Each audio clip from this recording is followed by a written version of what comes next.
Hello? Oh, I didn't mean to start recording right yet.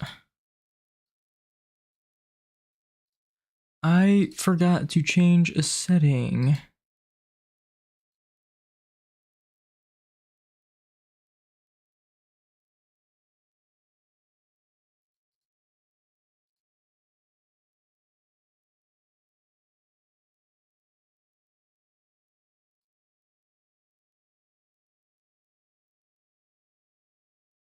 Weird. Well, let me refresh this.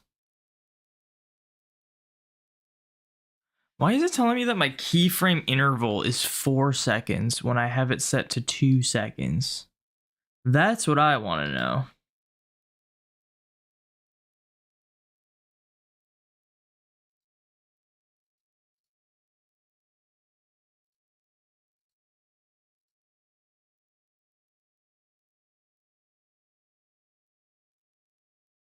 I don't know if I can fix that. I have it set to 2 seconds. 0 is auto. That's what it was on before. I'll just keep it at 0 then, I guess. If it's not going to fix anything. All right. What's up, Byzantium and Mariah? Welcome in. On before. I'll just keep it at 0 then, I guess. I forgot when I watch a video on YouTube and I turn audio on, it stays on for when I view my stream. What's up, William? Welcome in. I gotta edit the stream first.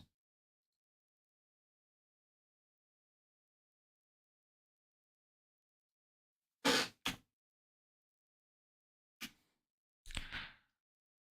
I don't want to try experimental AI on Chrome. That sounds stupid.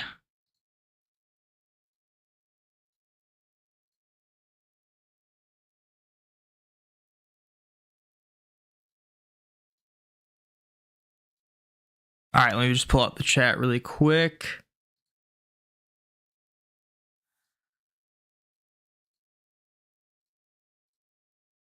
What's up, Rowie? Welcome in. Let me get my counter up. And here we go. You guys want to see something crazy? So I have one switch on dark mode and one on light mode, and they're both like dim because I haven't touched anything on them. When I brighten up the one on the left that's in dark mode, it's almost the exact same shade of background as the one on the right. Look at that. It doesn't look as cool when it's separated, but when it's like right next to each other on the screen, it's like the screen on the right is just barely lighter. It's almost exactly the same. I don't know. Very stupid thing, but cool, I guess. 2 Nintendo Switch what? Yeah, we did this a couple streams ago. I've also been doing this the whole time, but I haven't been streaming it.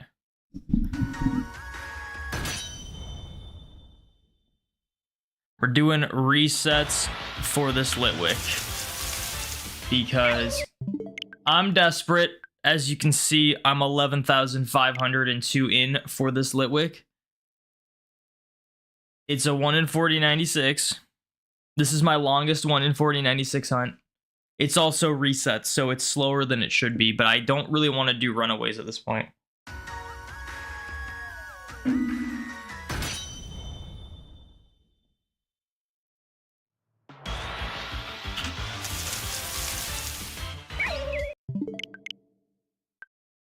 And yes, you can reset for these. There's like barely any evidence online that you can, but there is evidence, and also I've tested it. When I encounter these Litwicks, they're generated when you encounter them, because they're like ingress encounters, but the ingress encounters are different than like normal ingress encounters.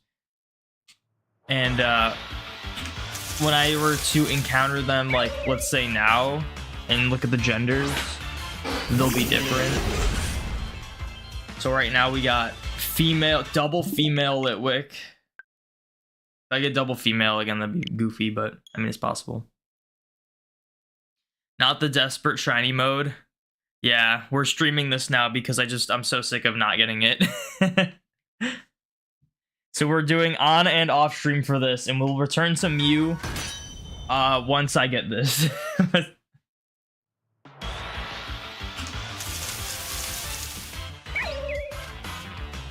I've never been this far for a 1 in 4096. So this one, male and female. So look, they still change. They're not actually overworld encounters in this game or in this area. You got the shiny in the morning, 411 resets in Let's Go. Which shiny? Was it the, were you going for, was it Mewtwo?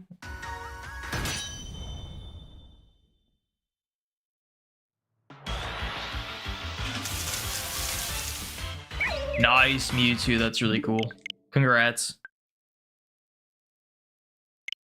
I was gonna put Mewtwo on my bingo card this year, or like I didn't, and then I was like, man, I should have.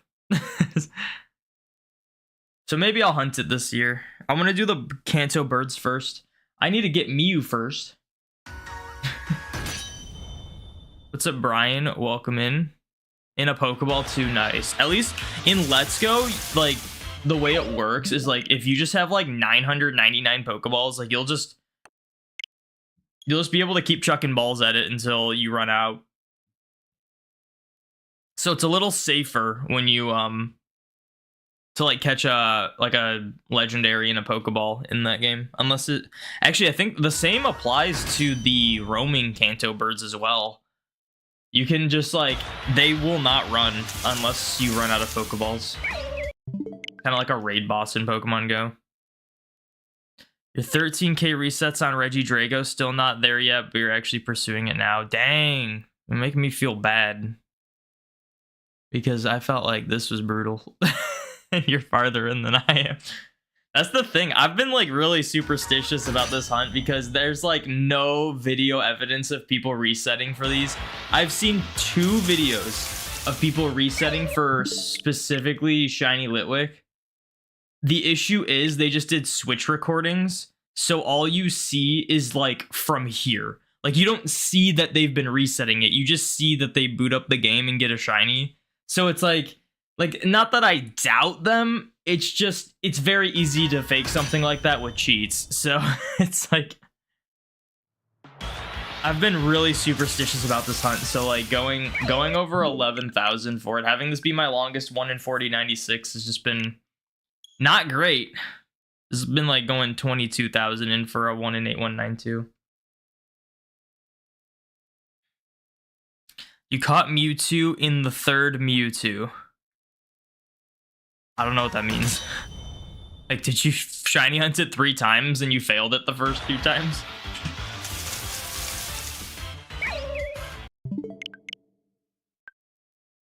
If it's over odds, it's brutal. Going like 4,000 wouldn't have been bad.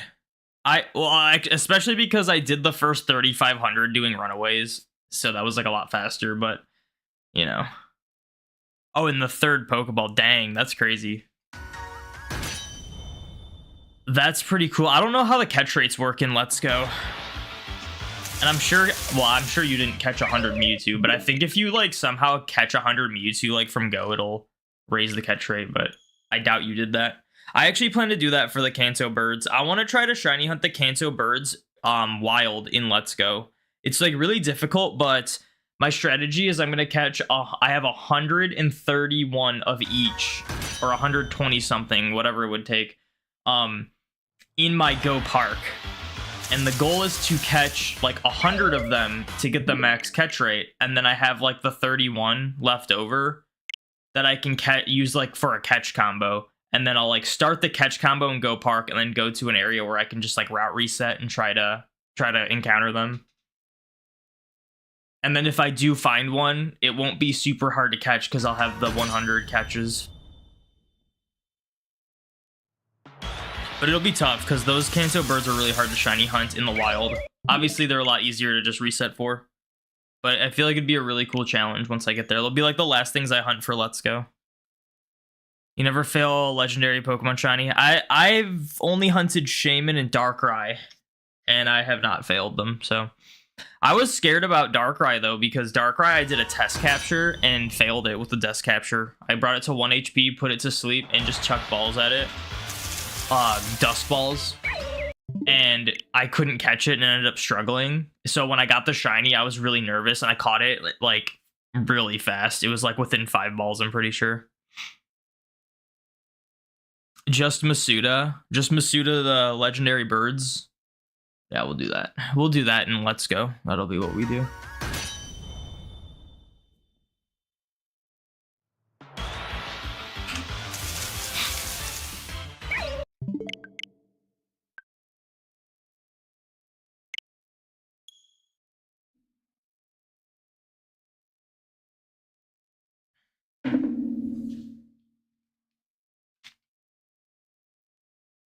So yeah, hopefully we get something soon. This Litwick has been giving me issues. The first 2 were a lot faster. I got Vulpix and Sizzlipede. Vulpix was under odds, but not very. But it wasn't like super far under odds, but I was doing runaways, so it was a lot faster. Sizzlipede was just ridiculously fast. This one, not only am I doing resets, making it a lot slower, but I am also way over odds. You meant Litwick? Yeah, no, I'm okay. I like full odds shiny hunting. Also, if you haven't noticed, like, doing Masuda method compared to like a full odds hunt like this, maybe not necessarily this reset hunt, but like for like the runaways, like most people would just do runaways in this gym. It's probably faster on average to do runaways than to Masuda method, like at the full odds rate. Because Masuda method, yeah, you get such a higher shiny rate, but you don't hatch the Pokemon nearly as fast as you were to just encounter them in the wild.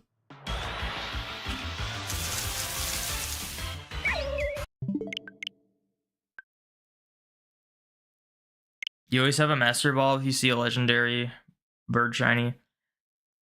I think one of my save files, I have 2 I think I have 2 save files with 2 Master Balls. But they're both on my single switch. So if I were, I would only single hunt the birds because I wouldn't be able to do it effectively on 2 switches because I would have to, it was a chore getting 131 Kanto birds from Pokemon Go. I had to trade people. I had to have people like connect to my Switch. I had to hope people rated the legendary birds. It was really a chore. And unfortunately, when you like trade Pokemon, it doesn't count as caught for the dex. Like it registers it to the dex, but like it doesn't affect the catch rate or anything. So in order to like effectively multi-hunt, I would have to, unless I could find, maybe I could just, no, there's no way. I'd still have to do it no matter what. Like I would have to do the whole process again just to like be able to double hunt it. Where I'd have to get like an additional 131 of each bird in Go, which just isn't going to be worth it at all.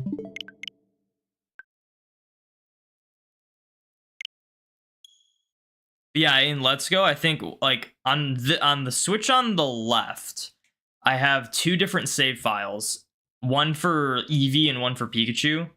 And I think both of them have 2 Master Balls because I found one in Cerulean Cave, both on each file.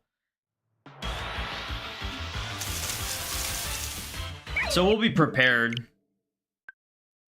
But obviously I'll try as hard as I can to catch it in not a Pokeball. And who knows, they might be really easy to catch. I still don't know how easy they would be to catch.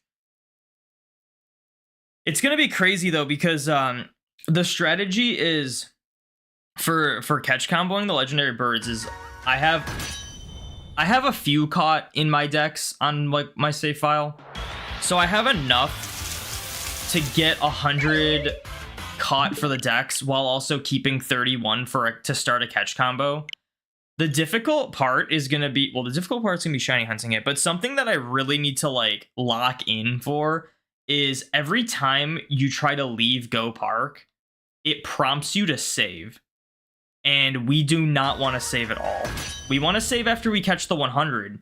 But for the combo, we need to have the 31 at all times to start a combo.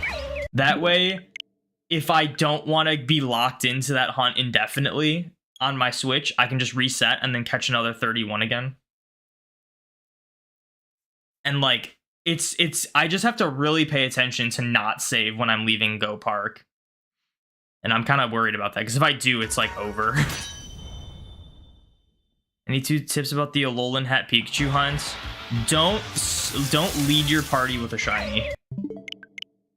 Lead your party with a non-shiny, and then start with the summary of the non-shiny that's in your party.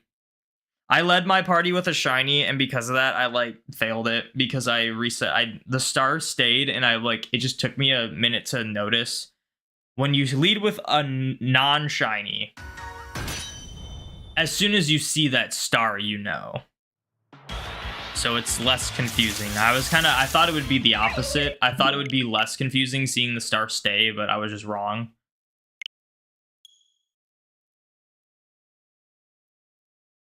And don't reset over it. Also, if you are able to, double hunt it on the off chance that it's actually shiny locked on one of your save files. It's very unlikely, but I would rather know that I'm gonna get it as opposed to not knowing. Because, like, you just never know. It'd be like starting your save and getting a shiny starter. Like, it's very unlikely without, like, resetting for it. It's very unlikely that happens. But it still happens to plenty of people, you know?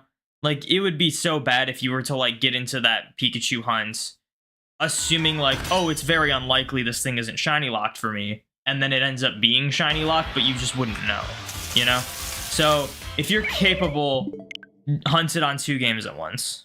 Like, that'd be, like, my biggest recommendation, just in case.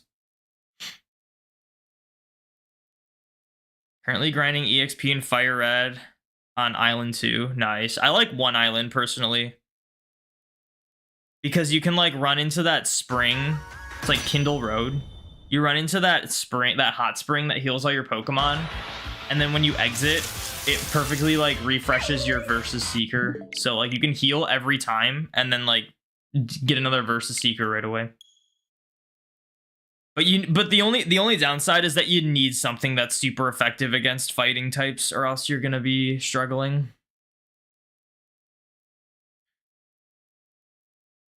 You reset over shiny Cresselia last night in ORAS with 1114. Dang, hopefully you reclaim it soon. Yeah, I reset over the shiny Pikachu with the Ash Hat. That was, like, my biggest blunder of a shiny fail, probably. I don't think I've had a shiny fail that bad before. Outside of, I guess, the Krabby from last Safari Week, but I don't really count the Safari Zone shinies because there's really nothing you can do about those. I really only count the ones that are my fault. But yeah, like the partner cat Pikachu, I did like 6,000 something resets for it, and which was like 1.5 times odds, and I reset over the shiny, and the reclaim took like over 8. It was like 8,400 or something, so it was like well over. Like, I did like 14,000, or actually I think it was like 15,000 if you add them together. I did like 15,000 encounters resets for that shiny just because I failed it. Like, both phases were over odds. The reclaim was even farther over odds. And I thought I had a good idea on how to reset it, and I was just wrong.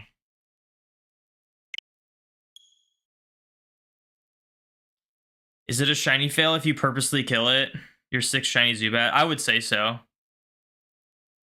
I say if it's, I mean, like, it's a shiny fail if you don't catch the shiny and don't keep the shiny, you know? Like, regardless, it doesn't matter, but I just don't really count my Safari Zone shinies because there's nothing you can do about it. Like, every year I do Safari Week, like, it's gonna happen. Like, I'm not gonna add the 10 plus shiny fails I've gotten from the Safari Zone. Like, that doesn't really mean anything. It hits different when it's your fault that you failed a shiny. Black Cat, welcome in.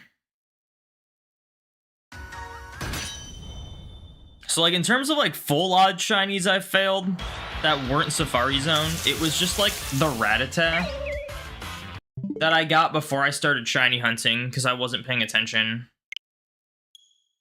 I was just talking to my friend, button mashing A-level grinding, and I looked down and it said Rattata fainted, and it was a shiny Rattata. And it was before I even knew, like, shinies super well. So I didn't even know what shiny Rattata looked like. I just, like, part of me was like, did I just imagine that Rattata was, like, a yellowish color? And then I looked up what shiny Rattata looked like, and it was exactly what I saw. So I was like, yeah.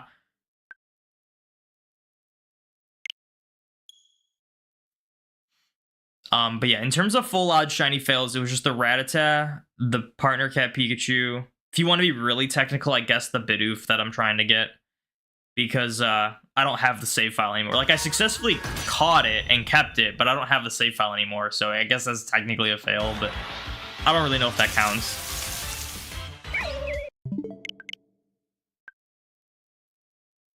I'm trying to think of anything else that isn't Safari Zone.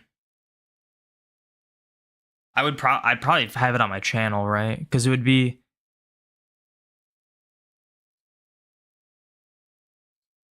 post me shiny hunting, so I'd make a video about it.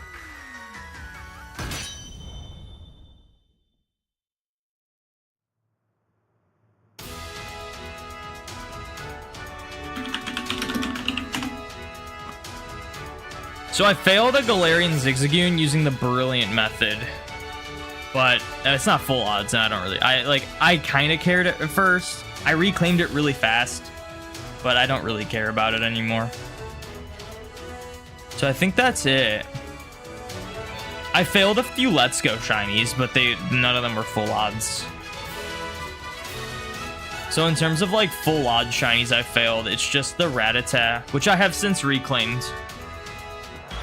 And the partner cat Pikachu, which I've also reclaimed.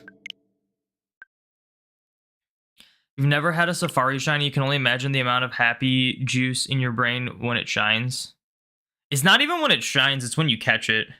It was pretty brutal failing the Krabby though this year. It was like 38,000. It was like my second longest hunt ever.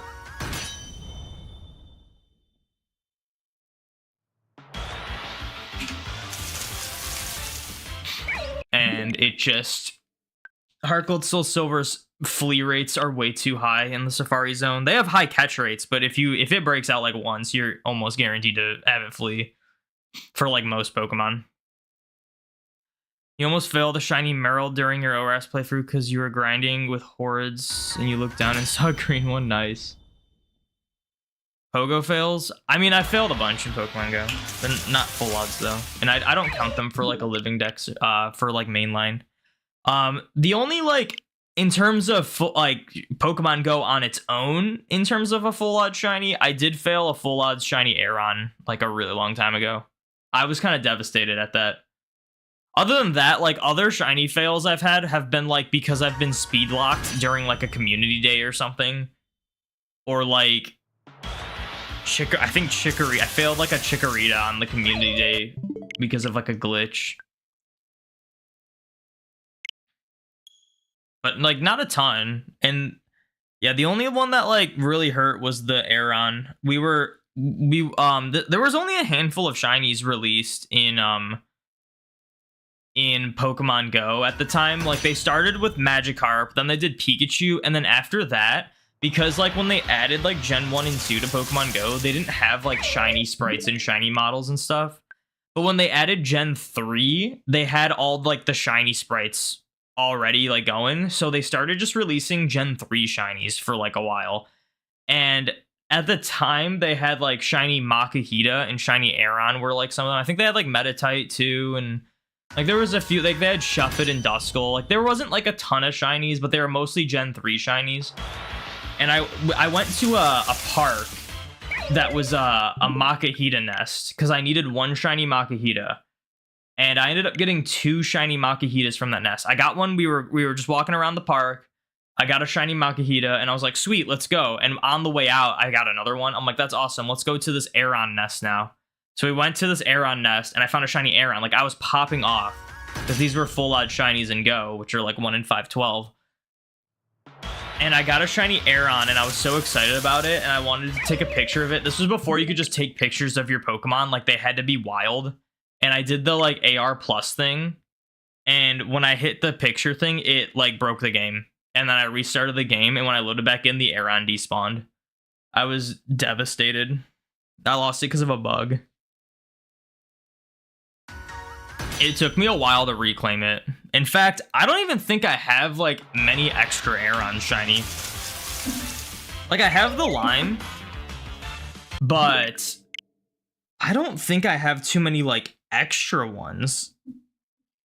Like, if anything, I might have, like, one or two extra.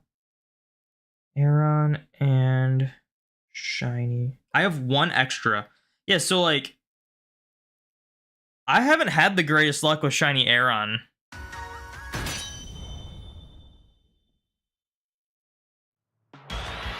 It took me a while to reclaim the one I failed.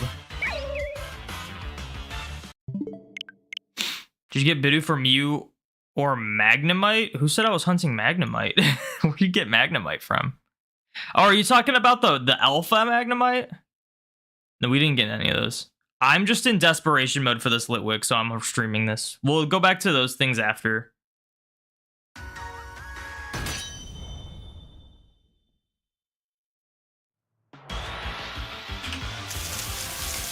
If I got like one of like Mew or Bidoof, it would have been on the last shiny thing on the layout. Until that thing changes, we have not found any shinies still. You failed a shiny Rhyhorn a month or so back in the Safari Zone. It was during a playthrough of Leaf Green. It was a bummer, but you expected it to flee. That's crazy. I never like randomly found a shiny in the Safari Zone, but for the like, if you guys like follow like my Kanto shiny living decks and whatnot, when I was doing like old school, when I was doing my badge quests, 2 of the members I got were Safari Zone shinies. And it was because I was trying to get a lucky egg in the Safari Zone. I forget if this was with bait strat being a thing. I think it was. I think I was doing bait strat for the chances. And I caught like over 60 chances and didn't find a lucky egg. But I found 2 shinies and I managed to catch both of them. It was Execute and Nidorino. And it's like, it's so nerve-wracking. But then when you catch them, it's like the craziest thing ever. Especially like Nidorino was so crazy, like an evolved Pokemon. I think it broke out a few times too. I think the craziest like catch for me for a Safari Zone was the Safari Week. My second Safari Week I did. I really wanted to get a Rhyhorn shiny, and I found a shiny Rhyhorn, and it took like 6 or 7 balls to catch. It was crazy because it's a 1 in 4 chance it flees, and it was like a 1 in like 5 chance it got caught. So it was like slightly more likely to flee. And after that 4th ball, I was like, it's gone. Like it's over odds for fleeing now. And then it took like 2 more balls to catch. Like it was ridiculous, and we ended up catching it. Like it was so crazy. It was like what I wanted most. And then I ended up getting 2 more shiny Rhyhorns that week, and I caught all of them.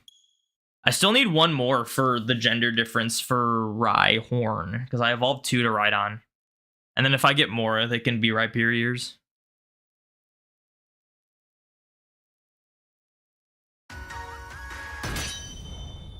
It was cool to see, though. Yeah, I never really...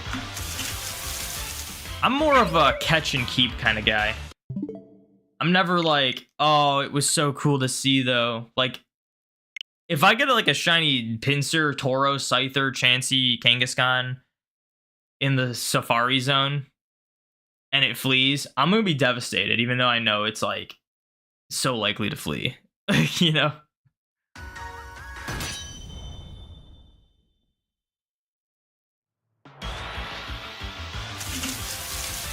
Coming back from work, basically back-to-back shiny Weasel in Pokemon Go. Wow. Was that it? Was that for Sinnoh Tour? I didn't click a ton of Weasels. I kind of wish I did. I've never gotten a true back-to-back, like, full-odd shiny in Pokemon Go. I've gotten really close multiple times, but I've never actually done back-to-back. I've done a first encounter full-odd shiny in Pokemon Go, and I've done, like, a couple that were, like, with 1 to 3 encounters in between. But I've never done back-to-back. When you were young, you caught a red Rhyhorn from the Safari Zone in Emerald, and you had no idea shiny Pokemon existed. That's funny. Yeah, it's like a terracotta color. Yeah, 11K. Yeah, this is my longest 1 in 4096 hunt. I'm really hoping I get something soon. I kind of knew this would be, like, becoming my longest 1 in 4096.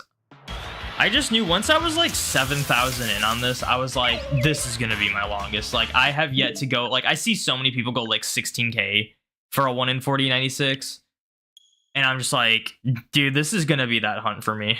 It's gonna happen. It hasn't happened yet.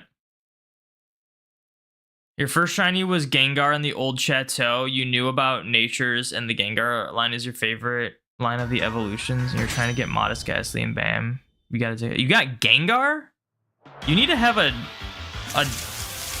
Gen 3 game in your DS for that to even be possible, and it's still like I think it's like a 4% or something, or an 8%.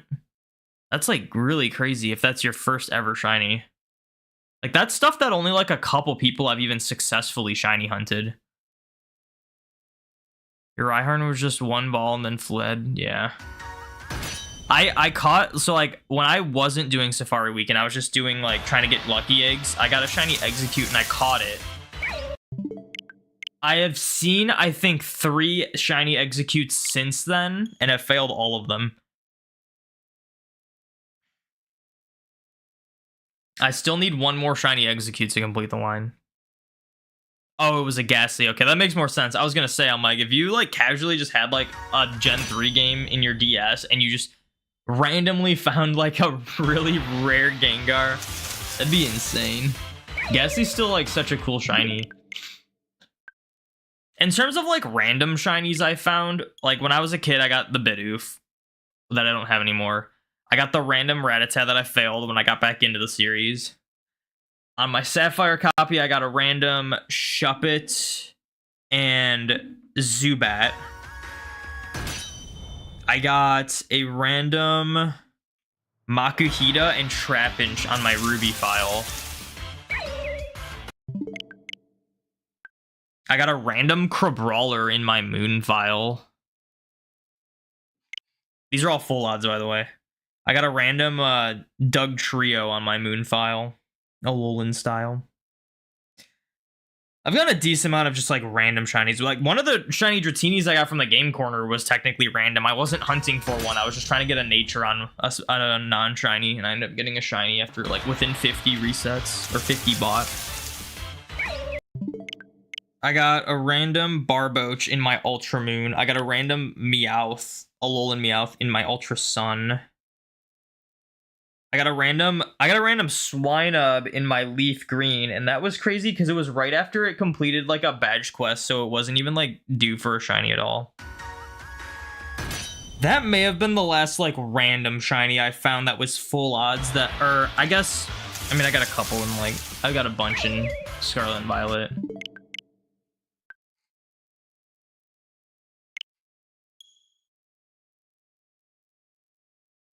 I think outside of Scarlet and Violet, that's are like all the random shinies I've gotten that were full odds. Oh, well, I guess I got one in, I got a Snorunt in Legends. I got a random full odds Snorunt in Legends and in Scarlet and Violet. And then I got Carnivine and Tangela in Legends. And a Bronzong. I got a random shiny Bronzong in BDSP after I hunted for Bronzor and evolved it. Yeah, and then you go to Scarlet and Violet, and it's like random Psyduck, random Chansey, random Magnemite, random Oinkologne, random Phanpy, random Snorunt, random I don't even know if the Pawmi and Great Tusk count. They're not really. Random Slowpoke, random Hoppip.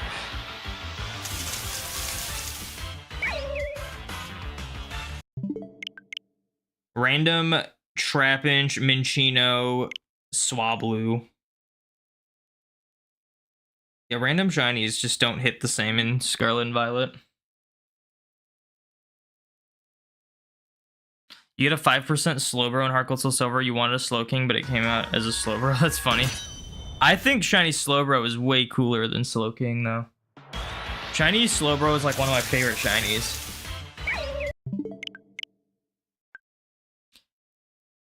I think surprise shinies are the best than full odds because surprise factor. Because of surprise factor. You mean like random shinies? Well, I think like random full odds shinies are just crazy. Unless it's in Scarlet and Violet. It's a little more expected in Scarlet and Violet.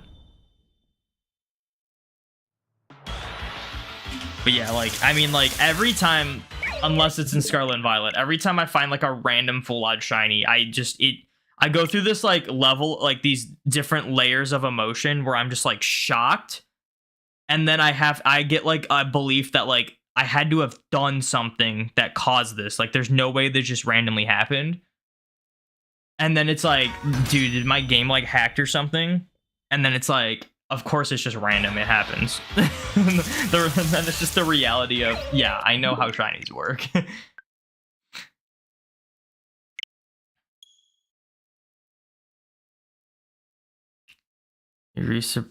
Past shinies. Surprise shinies are the best, but getting a shiny after a long hunt is such a relief. Yeah. What's up, Spiky Ear Pichu? Welcome in. Definitely made you like Slowbros a lot more. Purple shinies are just peak shinies. Well, I don't know about purple shinies. It's more than just like one color. It has to have a good accent color. And I think like the nice like indigo color that Slowbro is with the like bronze Shelder just looks so crazy.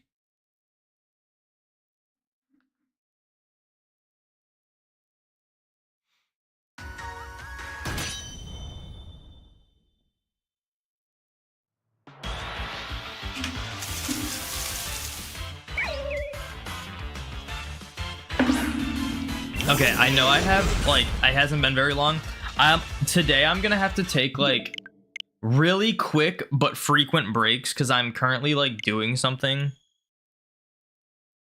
And by doing something, I mean, like, our ice maker is broken, so I have to use this, like, portable ice maker to make ice, so I have to check to see if it's, like, filling up. So I will probably encounter this Litwick. I'm gonna add it first. I'm gonna encounter it and then leave, and I'll be right back.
The ice maker was full, so I had to empty it and then fill it up with water.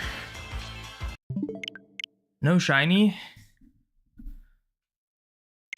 What the heck?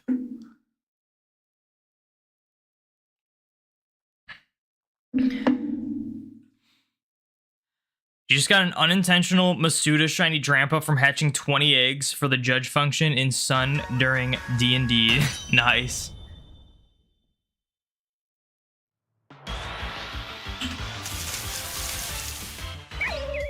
Usually when I breed for Pokemon for like a living dex, I'll just like have them be Masuda method.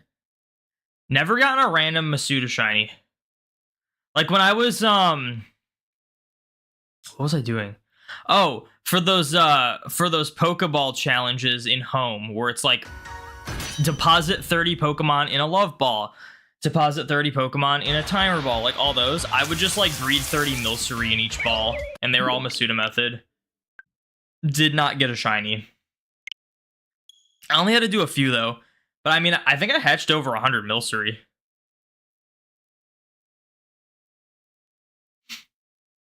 And then yeah, when there's like a new game that comes out and you need to like breed for like game version exclusives or whatnot,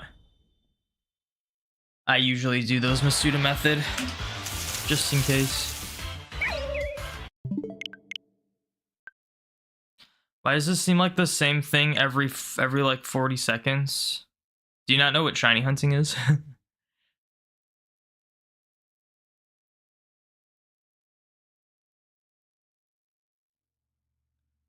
We're doing resets for a shiny Litwick.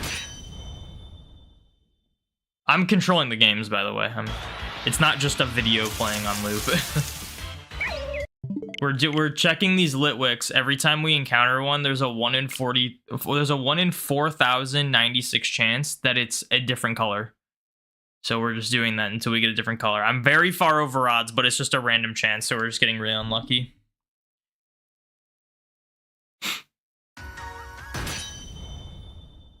You've been hatching a perfect IV Living Dex, and all the Beast Ball has gotten a lot of shinies from it. That's pretty cool. I wanted to try to get a 6 IV Dratini in Ultra Moon. This does put a smile on my face. Yo, SH Buck, thank you for the follow. Thank you for putting a smile on Thanos' face. I do appreciate it. You're shiny hunting Sandshrew and Pokemon Let's Go right now? Nice. Yeah. So we're just doing like a reset hunt because the Pokemon are different every time. Like you can do runaways for these, but the issue is I've gotten the other 2 Pokemon shiny here. So like normally you would do this, like you would encounter it, and then you'd like run away.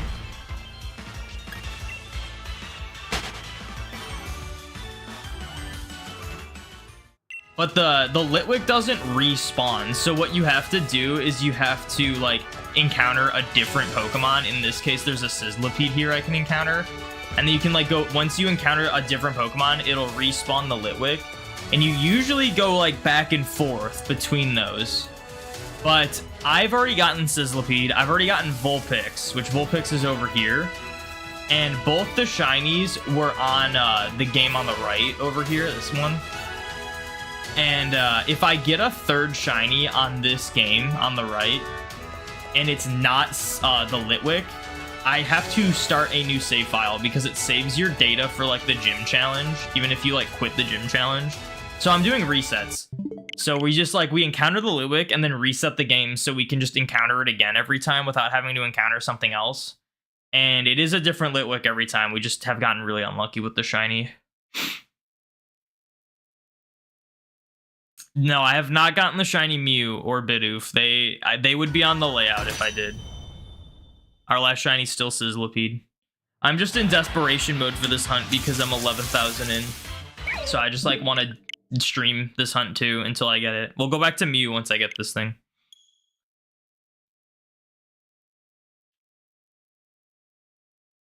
Hope my luck's turned around. Thank you. I hope it does too.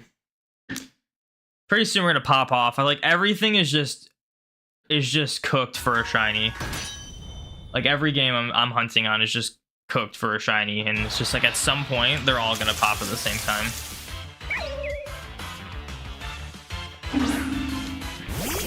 You like that sword gives you a good look at the Pokemon as you go into battle? You get a good look and make sure it's not shiny. Yeah. Yeah, I miss the traditional encounters like this. I wish they go back. I hope they go back to this kind of style game. Not like permanently. I think overworld shinies have a place in Pokemon, but I don't want it to be every Pokemon game. I want to have a nice mix. I would love to see some of like the Scarlet and Violet Pokemon in a style game like this, where you like really get to see them like full screen, everything like right in front of you, as opposed to like far off in the distance tiny model thing. You're doing Masuda hunt in Heart Gold Still Silver, which is Riolu. Nice, good luck. Masuda in Gen 4 is tough. It It's still like way higher odds than full odds, but it's like compared to like modern Masuda, it's so much lower odds. And the hatching is like a lot slower, so it's still like a really tough hunt to do.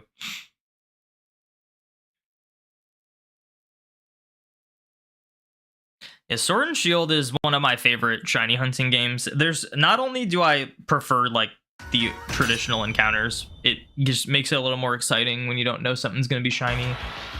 But shiny still feel rare, and on top of that, with like the way they do traditional encounters in this game, there's so many different ways to shiny hunt. There's a really good variety of how you can shiny hunt in this game. Like for example, I'm in the freaking fire gym. The third gym. I'm shiny hunting in the third gym. And normally you do runaways, but I have the option to do resets for it because that's just how this works, which is cool. So already there's like a little bit of variety there. Then there's like, you can do fishing encounters, you can do the strong spawn resets, you can do just overworld encounters, you can do ingress encounters. There's the like the Impidimp runaways on the mushrooms. There's the curry if you want a challenge like that. There's just so many different ways to shiny hunt in this game, and it really keeps it fresh and engaging, as opposed to Scarlet and Violet, which is pretty much just use a sandwich and then run around for 5 minutes every time.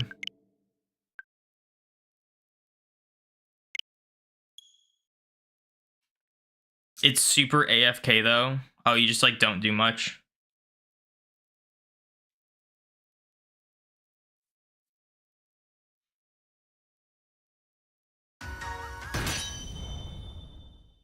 Another hunt I really want to do in Sword and Shield is there's an Eldegoss that just kind of drifts onto the bridge by the daycare, and that can be shiny too, and I want to do that one. I've seen a couple people hunt that. That looks like a really cool shiny hunt. And Sword and Shield's a really cool game for shiny hunting. If you're like a method hunter, I understand not liking it. But for full odds, it's like, it's one of the best shiny hunting games. If they had just made like the brilliant method a little better, it probably would have been better for method hunters. I will say the brilliant method kind of sucks.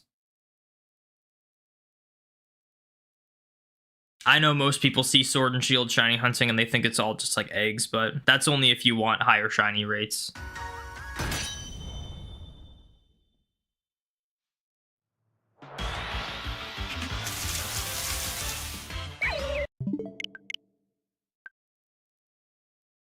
Have you done the Crawdont hunt? No. Which one was that? Someone mentioned that a while ago. So that's just like a strong spawn Crawdont, or it's like a one encounter, kind of like the Eldegoss thing. The Eldegoss, you only get one per save file, so like every time I start a new save file because I'm planning to hunt it, anytime I get to that point, I'm just like, let me just not encounter the Eldegoss so that I can potentially hunt it later. Because if you encounter the Eldegoss, it's gone forever.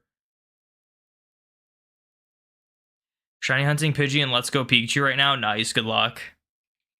That one probably won't give you too much issues. Pidgey's pretty common in Let's Go. If you love my videos so much, thank you, I appreciate it. Once I finish some of these full odds hunts, I'm gonna do like another Let's Go video and try to probably finish off like the Seafoam Islands.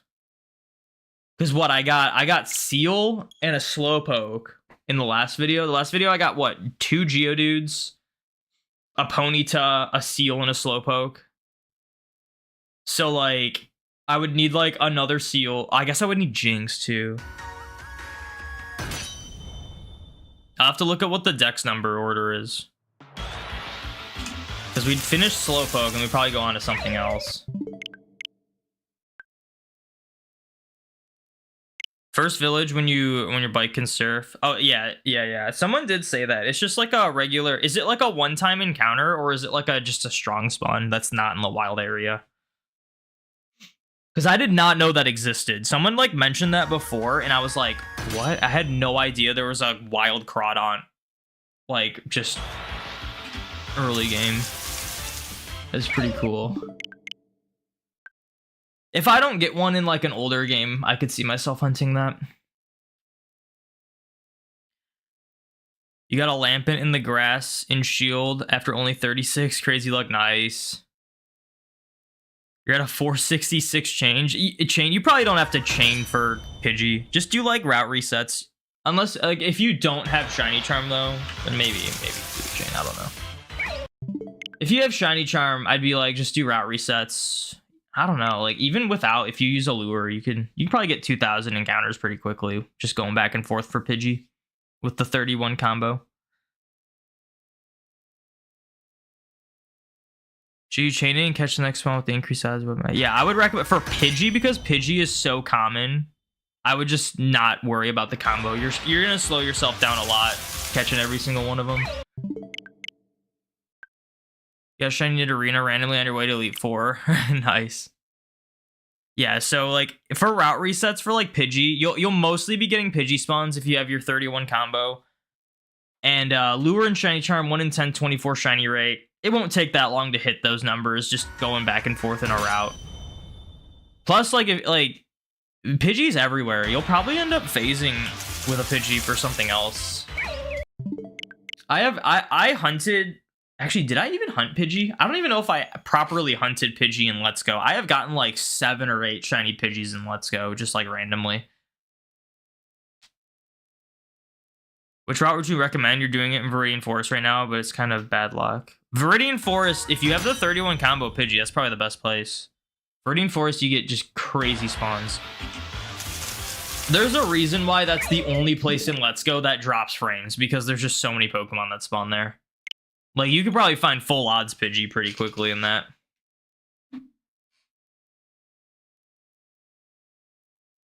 Oh, Absol did it? Maybe I did see that. I don't remember. I'll have to rewatch. It was a shield. Was it a shield badge quest video? I watched that, but I like don't recall the Crawdon. I definitely am interested in the Eldegoss though.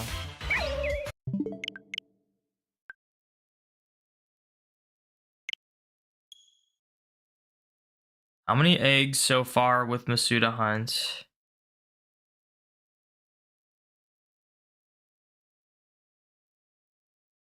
Yeah, how many eggs you in for the Riolu? I never asked that. Also, what's up, Rum? Welcome in.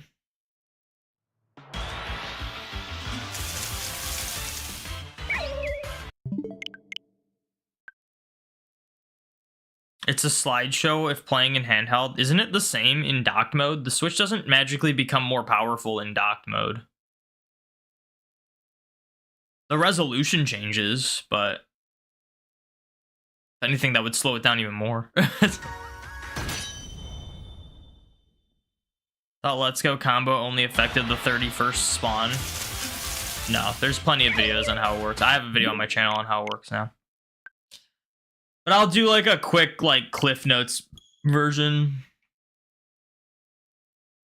Essentially, once you get an 11 combo of something, the next spawn will be slightly higher shiny rate. And it's only of the species you're comboing, and it's only the next spawn until you catch that species again.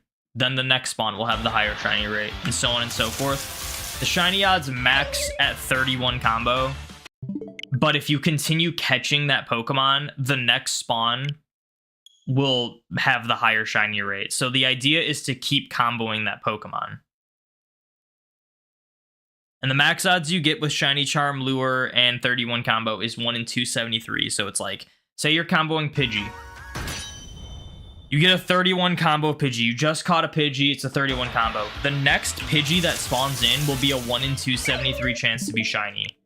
If you catch that one, or just catch another Pidgey that's already spawned in, the next Pidgey that spawns in will have a 1 in 273 chance to be shiny. If you don't catch those, and you're running like Shiny Charm Lure, the next Pidgey that will spawn in will be a 1 in 1024 chance. So you just have to make sure you have a Pidgey caught before the next one spawns. And then after the next one spawns, you just got to make sure you have another Pidgey caught. It doesn't have to necessarily be the one that spawned in next. If there is another one in play that you can catch. But you have to keep catching the same Pokemon in order to keep your shiny rates higher. But it doesn't just stop at 30. Like, it maxes out at 31, but it's not only the 31st spawn has the higher shiny rate. It's any Pokemon as long as you have it's any Pokemon that you're comboing, as long as you have previously caught a Pokemon, the same Pokemon. Like, it's hard. It's kind of hard to explain, but it's like a really basic thing. You like know what I'm talking about. If you play on a TV, it's not laggy for you. That's interesting. I think it's the same for me.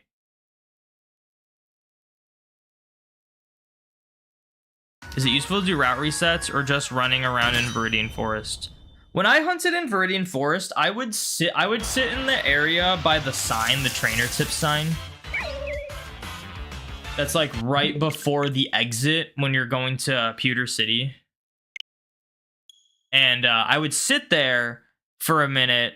And once it kind of felt like, you know, not too many Pokemon were spawning, I would use an escape rope. You can just mass buy escape ropes and Let's Go, and they're really cheap. I would just use an escape rope. It would bring you to the gate that's like directly north of where you're standing. And then I would just go back in and then go back to the spot with the sign. Now I would just do that. That's what I did for like Bellsprout, I think.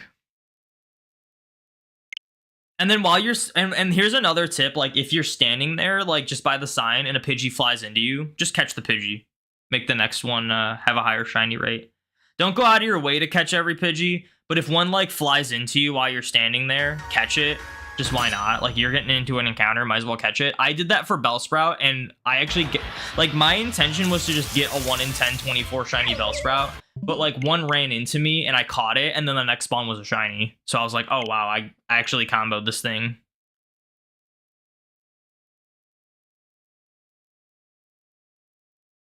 Between Doof and Mew, how many encounters are you at roughly? With just Bidoof and Mew, or including this Litwick as well? Bidoof and Mew, I am...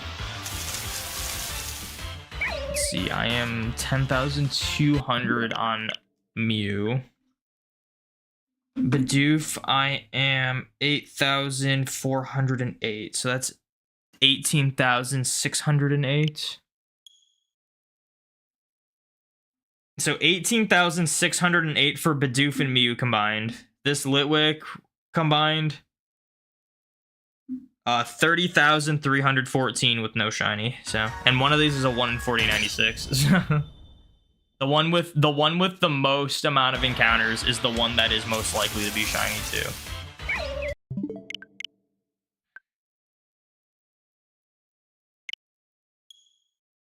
You had a 6 combo of Pidgey and you got a shiny Bulbasaur plus shiny Weedle next to each other at the same time. I've never had two. The amount of hunting I've done in Let's Go, I've never had 2 shinies at the same time in Let's Go. But a ton of people have done it.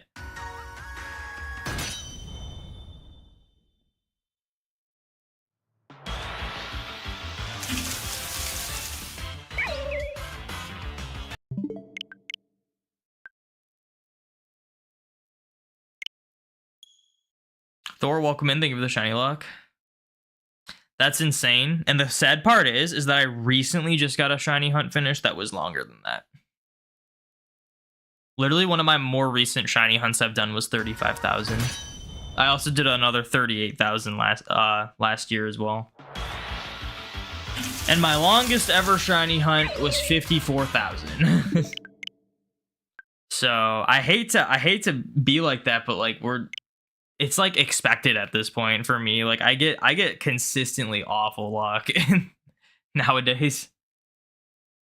You ever reset for a cooler trainer ID? I did that in my second Emerald copy. So the game, when I hunt Mew, the game on the right has kind of a cool ID. So if I hope I get shiny Mew on that one. But if not, no big deal.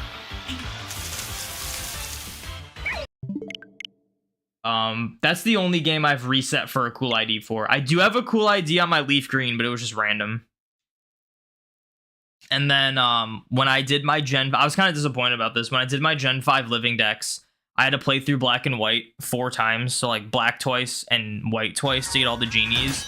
The first save files of both Black and White had really cool IDs, and it was stupid because I knew I had to restart them to get all the genies. And then of course the other IDs were not cool. What's up, Falcon? Welcome in.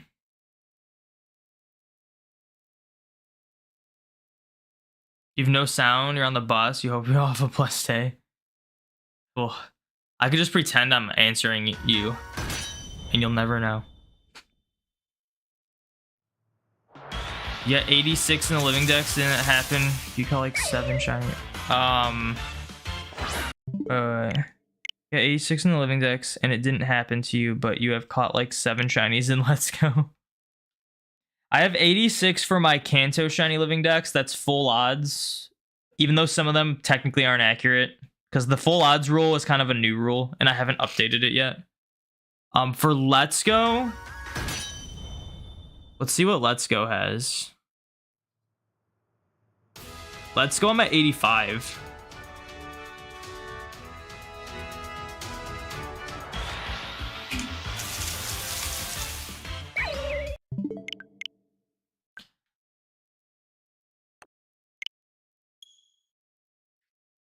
Yeah, it was the mug hunt. I was hunting for like something in the mansion, and then I ended up bringing in Heart Gold Soul Silver and got a shiny muck, which I just counted. But yeah, it was like 35,000 for that. Earlier this year, I went 38,000. Earlier this year, I went 28,000 for a shiny seal and 38,000 for a shiny Krabby, and the shiny Krabby ran. So that one really sucked. And then I think it was like a year before that was the Shuppet at 54,000. I've also gotten a 37,000 for a Caterpie. Like, we've had a lot of 30k hunts at this point, and the sad part is like it all happened like all at once, and there's so many people that do like more shiny hunting than me and like haven't even hit like 25k or something, and I'm over here with like a bunch of 30k hunts. I'm kind of over it, I'm gonna be honest. I hope my luck turns around. I hope I don't see a 30k for like a really long time after this. Been shiny hunting on and off for over a decade, and you finally got your first back-to-back in Let's Go shiny Charmanders, both male when you were looking for a female, though. At least Charmander doesn't have a gender difference. But congrats.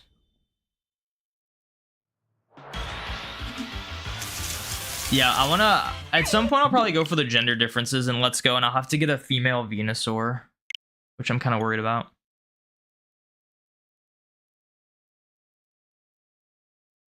Your favorite is platinum, and your worst is black and white and black 2 white 2, in your opinion?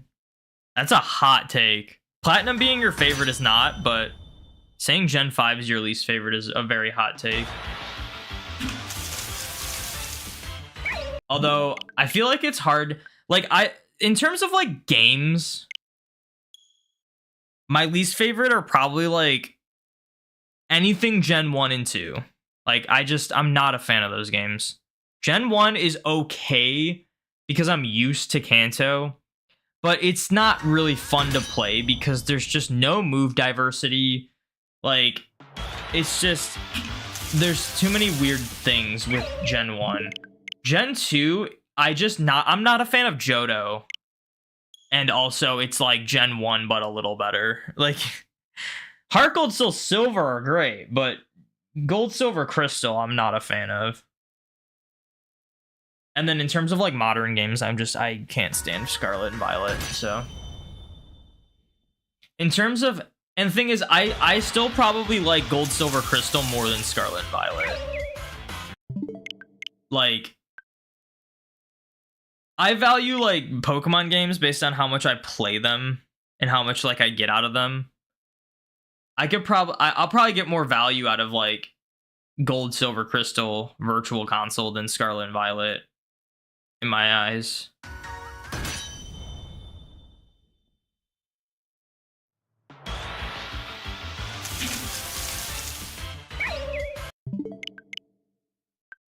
I'm gonna reset the recording.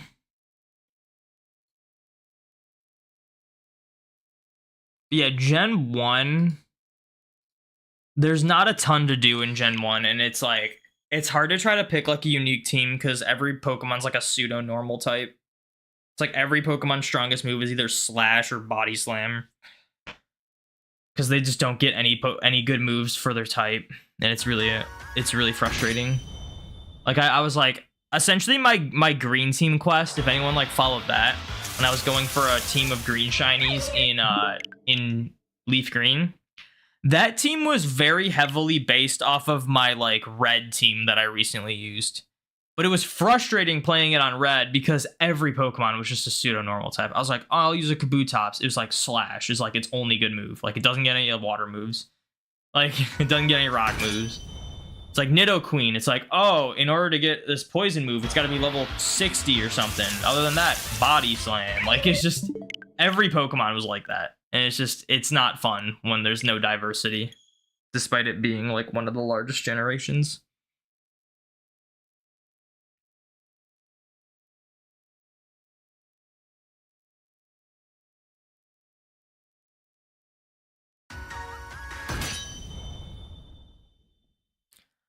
Hopefully making Scarlet sandwiches in Scarlet and Violet, you'll end up with 2 plus of the, at the same time. Oh yeah, guaranteed that'll happen at some point. I've had 3 at the same time, especially if you use those boosted odds events. I've had 3 at the same time, which is pretty rare, but for the boosted odds like outbreak events, I had that happen a couple times. It's very easy to get 2 shinies at a time in Scarlet and Violet if you're using max odds. You got a shiny Combi and it was female. You didn't know females. 7 times rarer. Nice.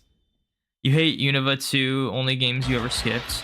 I don't have a strong connection with Unova because those were that Gen 5 and 6 were like the generations I was out of the loop for. But I have since played Black and White multiple times and it's pretty good. I haven't played Black 2 in a really long time though, so I forget how good that is.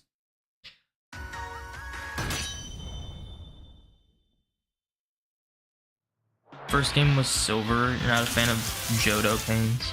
I don't like Johto's layout. It's just a really weird map layout. And the Pokemon, I'm never the when I usually say like, oh, in terms of like my favorite generation, I usually go off of like Pokemon designs. So if I'm being honest, Gen 2 is like one of my least favorite.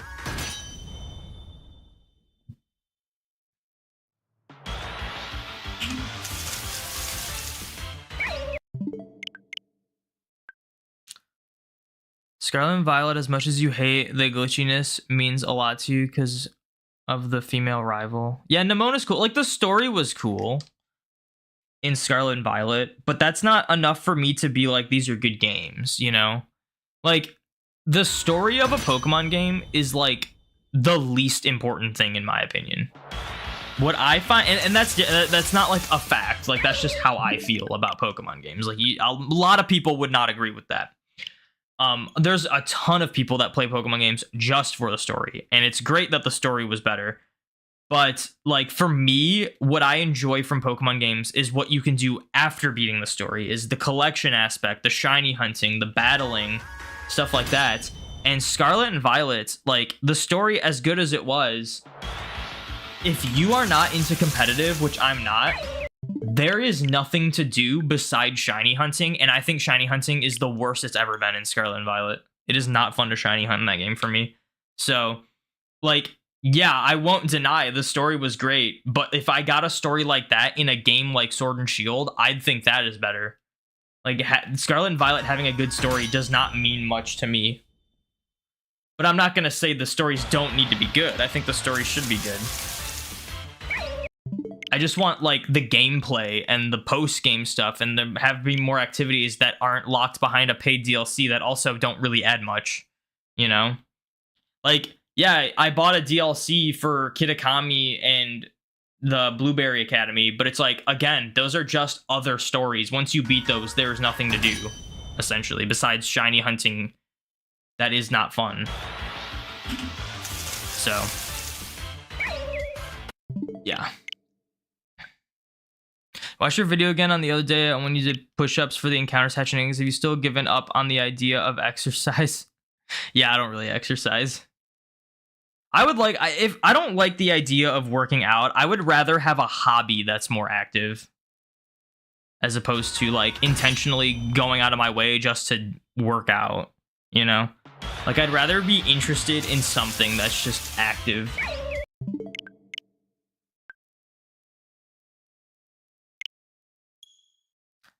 Rivalda didn't announce a new mainline game. You hope they're taking their time with the next one. Where have you been? They did announce a new mainline game.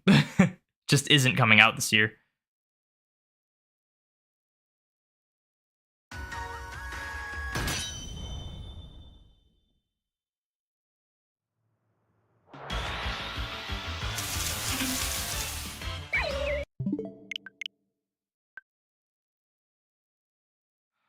Shiny Kabuto, insane. You love that color. Yeah, I got one for my green team quest. Shiny hunting Mew, Deoxys, and Emerald. Do you need to have a good battery too? No, the battery does not do anything in Emerald besides like time-based events. So for shinies, it's exactly the same. You just can't do like the Emerald's RNG is always broken, so you have to do like runaways for them. It's kind of tedious for Deoxys, but Mew, it's not bad at all. If you do it the way I'm doing it with like the bike.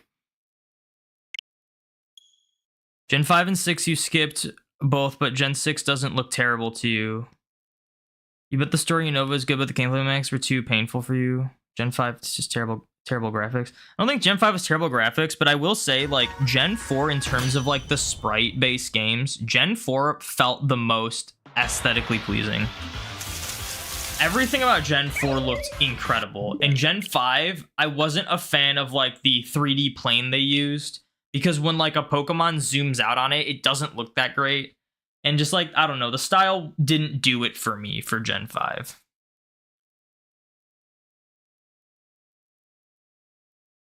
You get that Scarlet and Violet need more challenging for sure, but Gen 6 is probably your favorite.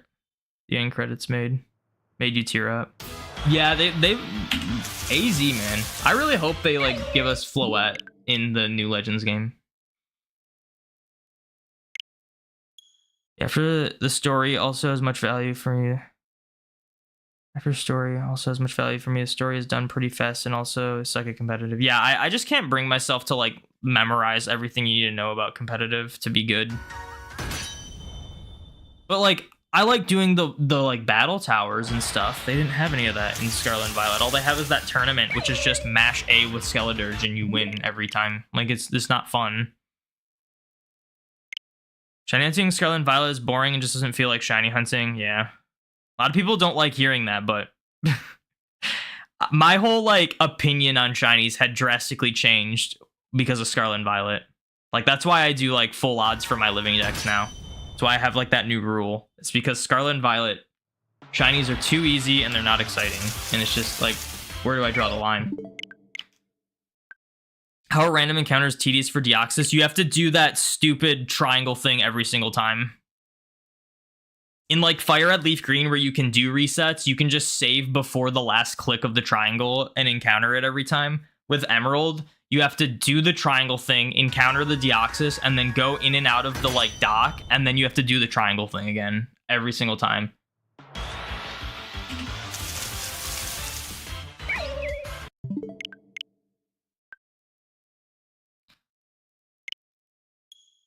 Diamond, Pearl, Platinum were okay, but Heart Gold, Soul Silver. I like Platinum. Platinum's my favorite game. Heart Gold, Soul Silver are good.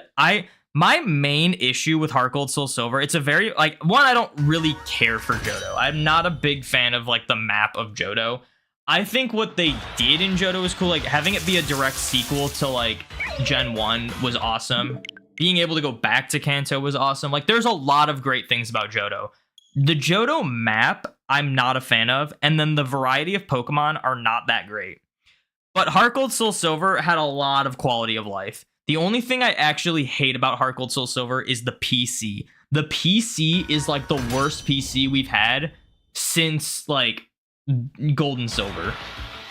Gold, Silver, Crystal. Like I like the PC in Heart Gold, Soul Silver is atrocious. It is so clunky, switching boxes, moving Pokemon to boxes, moving Pokemon to your party. It is so clunky. I hate it. If they had like Diamond, Pearl, Platinum's PC, oh my gosh, it'd be so great. I would like make Heart Gold, Soul Silver my main save file. Gen 4 is your favorite next to Legends Arceus. Legends Arceus was like the most fun Pokemon game to play through, in my opinion. But I have a lot of issues with like the shiny hunting and the easiness of it, so it's not like I don't put as much time into Legends Arceus. Like I play more Sword and Shield. I play more older games. Skeledirge was busted. Yeah, Skeledirge was so broken to the fact that when I play through a mainline game a second or third time, I pick the other starters, and there was just no reason to not pick Fuecoco every time because of how broken it was. Like, not only, and it's not even like with the story. Like, yes, it is broken with the story, but like if you're trying to get Herba Mystica or something, Skeledirge is like the best starting Pokemon to start farming Herba Mystica with before you get all the good resources you need. To the point where like you're actively giving yourself a disadvantage if you don't pick Fuecoco at the beginning. So I just only picked Fuecoco every time and just had to trade for the other starters. I see. I had no idea we'd get shinies in the Motostoke gym. Gonna have to go for Vulpix. Yeah, I went for Vulpix. I got that first phase. I got Vulpix, then Sizzlipede. Now I'm just trying to get Litwick to get all three of them, and Litwick's being difficult. Well, I already read that. Why does the color blue hate you? Both blue hunts going far. Litwick's not really blue. Litwick's like green when it's shiny. It's like a greenish blue, like teal flame, and then the eyes green. You're not counting Legend Z in your mind? Did they announce something other than that? No, but you're just factually incorrect if you say that's not mainline. Like, I don't know why that's like an issue. Like, as different as Legends Arceus and like Let's Go are from the other mainline games, they are still considered mainline games. Like, that's just a fact. So going into a chat and saying, I'm glad they didn't announce a new mainline game, that's just, you're asking people to correct you on that. Because that's just not correct. Meowscarada and protein, though. You can't get protein on your playthrough, though. Unless you, like, use home. Ability patches are really common. On surprise. Oh, I didn't know. I didn't know people traded ability patches are really easy to get, just like, you know, just like doing raids. The flame, I mean, the flame's like a teal, like it's got green, it's like a greenish blue. And also, like, I would consider the non-shiny Litwick to be more blue.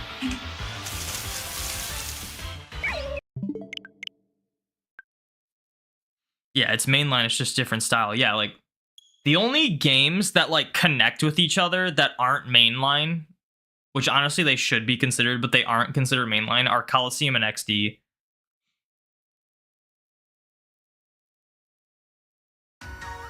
Just got a random shiny Weedle again. Nice.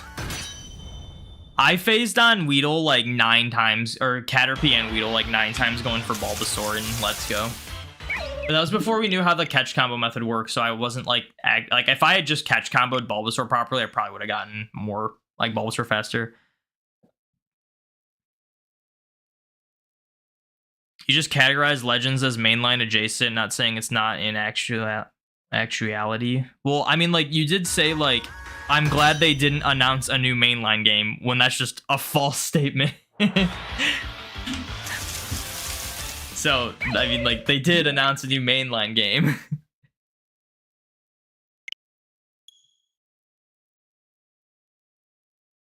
You didn't know XC and Coliseum wasn't mainline. Like, they really should be. I think it's because they're not made by Game Freak. Although, the BDSP is made by Ilka. But yeah, they like don't categorize them as mainline for some reason, despite being connected to the mainline games, when no other spin-off games do that, besides, I guess, Go. But Go is a one-way transfer. It's weird. Like, it is kind of weird, the like way they categorize stuff as mainline and not.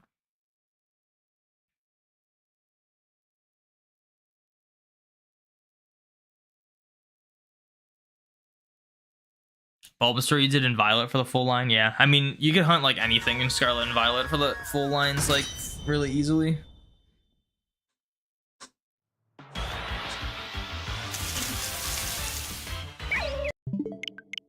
Do you know what would be, like, a crazy thing?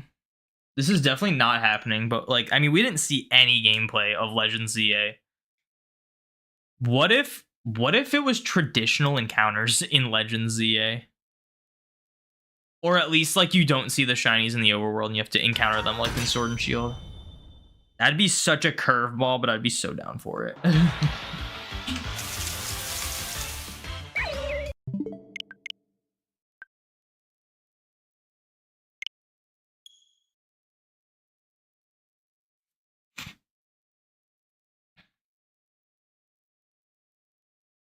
Dude, I need to start getting some shinies. I'm gonna get a this is something that I haven't like mentioned this in a while, but we used to have a redemption thing on Twitch to draw a Pokemon from memory.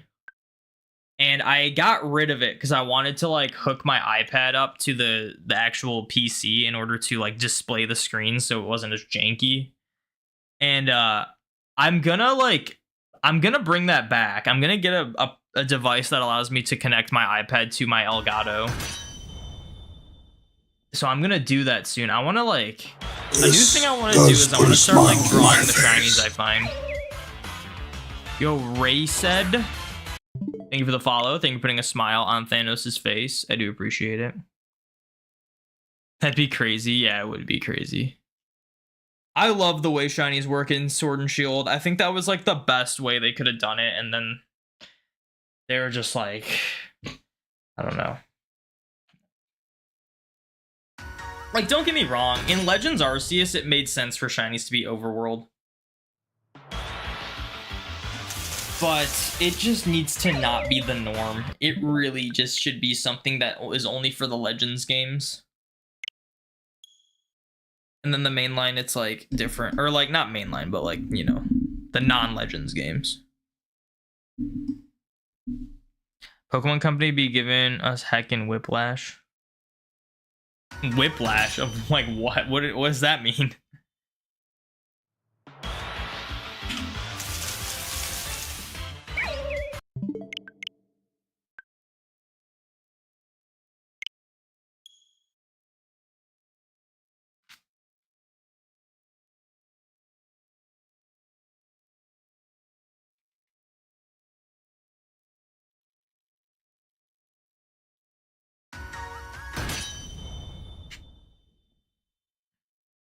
Well, putting something great and then taking it back out just to probably put it back in again. In the context of what?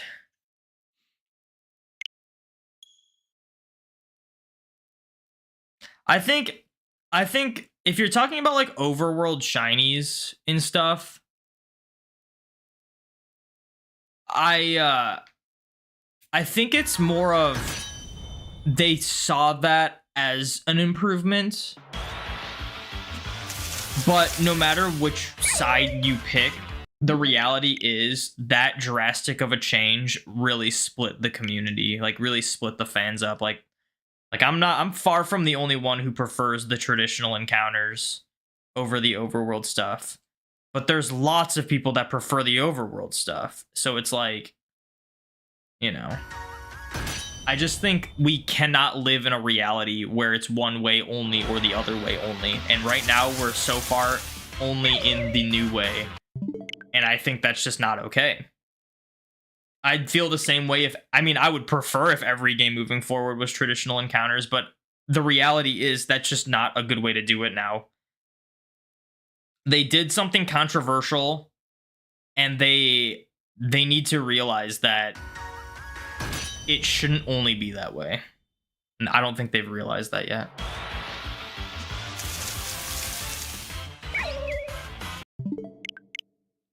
You wonder if there'll be new fur trims in Legends Z? I thought about that too. I feel like probably not, though.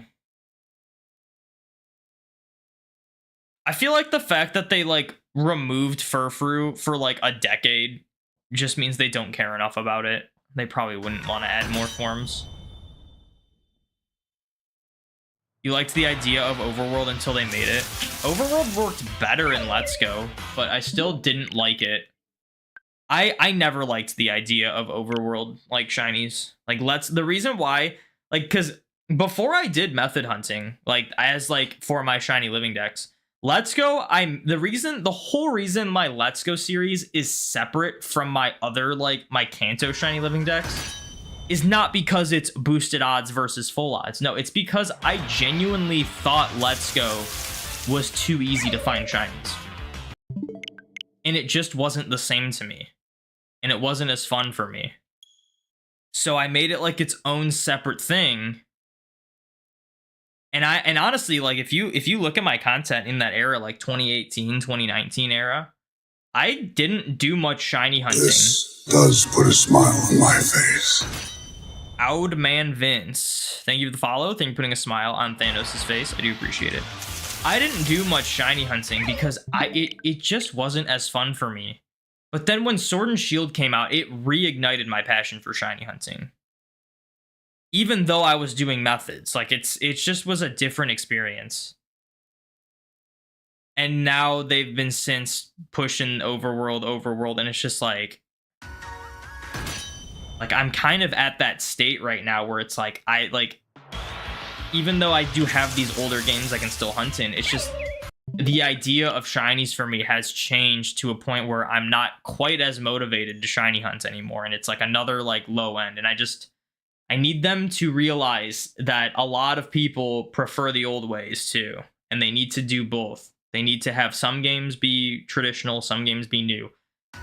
But right now, like, if Legends, which I'm assuming will be Overworld, is Overworld, that's 3 games in a row of Overworld. That's 3 games in a row. That is 3 years of me not enjoying shiny hunting in the modern games. That is not something I am, like, happy about at all. Like, I'm excited for Legends, but I'm not excited in the sense of shiny hunting. I'm excited in the sense of this will be a fun game to play. But what keeps me interested in Pokemon is shiny hunting. So when every game movement coming out is not fun for me for shiny hunting, it just makes me lose interest in the overall, like, franchise. And I don't want that to happen. I want to be excited about shiny hunting again in newer games. Like, there were so many people in, like, 2016, 2015, 2014, 2013 that were like, shinies mean nothing in Gen 6. They're so easy. And I was still one of those people that was like, it's still fun to shiny hunt in these games. But yeah, it's ever since, like, Let's Go and, like, Legends, and especially Scarlet and Violet, it has not been that way. Like, I finally understand when people say they only like hunting in older games. But I hate feeling that way. I don't want to be like that. But they're just making it not fun anymore. Because everything's too easy, there's no challenge.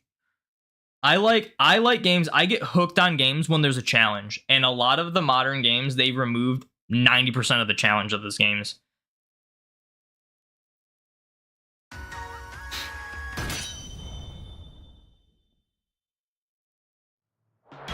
Since it's releasing in 2025, is it a bad idea to expect it to run smoothly like Scarlet and Violet? Or like Scarlet and Violet? I have no idea. Could not tell you. I think it probably will run smoother. I don't think it's going to be full open world because Legends Arceus wasn't, and Legends Arceus ran totally fine. I also think it's going to be, like, multi-released on the Switch and Switch 2, so...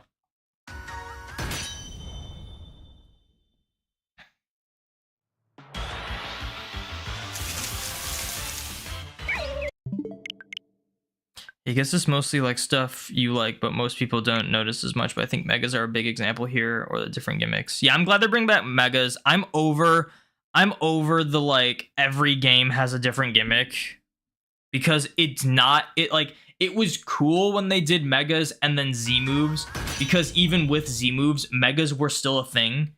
But then when they took out megas and Z moves and replaced them with Dynamax and Gigantamax, it's like, yeah, I enjoyed Dynamax and Gigantamax, but it just doesn't feel the same knowing Sword and Shield are going to be the only games with that mechanic. And then, guess what? BDSP didn't have it. Legends Arceus didn't have it. And then it's like, oh, now Scarlet and Violet, the main thing they're marketing is the terrestrialization. And it's like, who cares? Like, unless you're into competitive and it makes a big deal for competitive, outside of that, who cares? Because Scarlet and Violet are going to be the only games that have terrestrialization in them.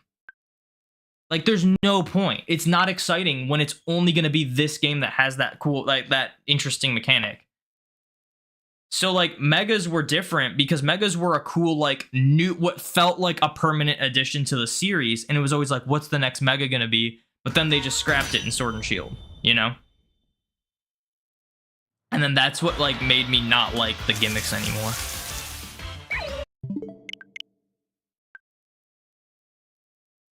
Did you like SOS, Chain Fishing, Poke Radar? I didn't like Chain Fishing. I thought it was too broken. Poke Radar I think is a little too broken too, but there's other ways to use it that are cool. SOS I did really enjoy. Shiny hunting aspect side of things is what's concerning for new mainline games. Yeah, I'm over. Like, and the thing is, the easiest thing they can do is just stop doing overworld shinies. That is the simplest solution that would solve everything for me. Not only would that cause them to be more creative in what methods they do, as opposed to activate bonus and you get higher shiny rates, or go to this area and you get higher shiny rates. Like, bring more minigame-esque methods like SOS, like Dex Nav, stuff like that. You can only do stuff like that with traditional encounters. You can't do that with overworld. So, like, they're gonna run dry if they keep making things overworld. Did I get Mew? Guys, there's a reason why there's a last shiny thing on my layout. If I got Mew, it'd be on that.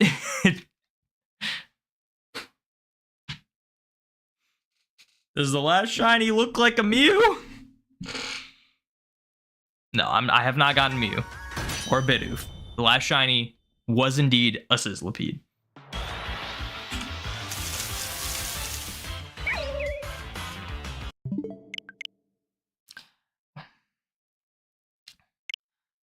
The battle rolling the shiny just hits different than seeing everything at once without engaging in battle. Yeah, exactly. Not only that, it's not only is it not as engaging, but it does just make it way too easy. They also seem to have a hard time balancing the shiny odds with the amount of encounters you see in the overworld. Exactly, because they will refuse to lower the shiny odds, which I understand. I have nothing against that. I have nothing against 1 in 4096. Clearly, this hunt has been going longer than most of my 1 in 8192 hunts. But yeah, like when you don't have to encounter the Pokemon to see if it's shiny, and you are force-fed 15 encounters at any given time, shinies are not going to be hard at all to get. They're not going to be rare. And instead of, like, working around that, they just do the same, like, odds increases with just the most broken encounters. And it just makes shinies so meaningless, in my opinion. I think if they keep shinies, they should significantly lower the odds for a shiny, like 1 in 5,000. That 1 in 5,000 is not significantly lowering it. I don't even consider 1 in 8192 significantly lower than 1 in 4096. Again, like, my 1 in 8192 hunts and 1 in 4096 hunts typically hit similar numbers. The only difference is when you go way over odds. So, like, even if they lowered to 1 in 8192, like, even in Scarlet and Violet, if they had made the base odds 1 in 8192, I still don't think I would be excited about shiny hunting. Oh, 15,000, my bad, I read that wrong. That's my bad. Like, maybe, but just, like, the way Scarlet and Violet, it needs to be completely different encounters for Scarlet and Violet. Like, Legends did it better, but I don't like the idea that they essentially force you to raise your shiny odds with research level 10. I think if Legends, it was like you had to go out of your way to raise your shiny odds as opposed to going out of your way to keep full odds. If everything was just easily full odds without me doing anything, I'd probably enjoy hunting in Legends more. But, you know, we don't know if they're going to have research level 10 in Scarlet and Violet. Or not Scarlet and Violet, in Legends Z. I'm sure they will, though. Overworld shinies plus charm feels broken to you? Dude, full odds in Scarlet and Violet feels broken to me. I'll literally be like, literally, I found 3 random shinies in like a day when I started. Like, I was not really playing Scarlet and Violet outside of my mark challenge, which I did boosted odds for those anyway, but like I don't count those for anything unless they have a mark that I need. Then I count that for my mark challenge. But like I got back into playing, like grinding the BBQ points, or the BP, I guess is what it's called, the BP in Blueberry Academy, and I found 3 random shinies within a day, all full odds. Like, even 1 in 4096 is broken. Like, I'm not even shiny hunting, and I'm finding multiple random shiny, like multiple full odd shinies in a day. You know, it just doesn't make sense. Like, it's better when it's full odds, but it's still way too broken. You hate that they shiny lock everything as well now. Yeah, it's like shinies, either shinies are completely free or impossible to get. Like, it's just, there's no balance. It still blows my mind that they shiny locked the legendaries that were behind a paid DLC. Like, I paid $35 for a DLC, and you couldn't even give me the decency to make my money's worth by like resetting for legendaries. Like, what a joke that is.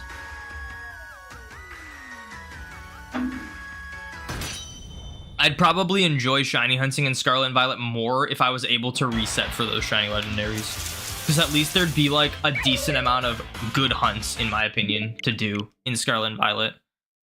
But they locked everything.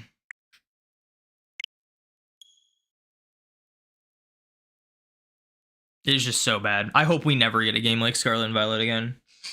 And I hope they make Legends better for shiny hunting than it was.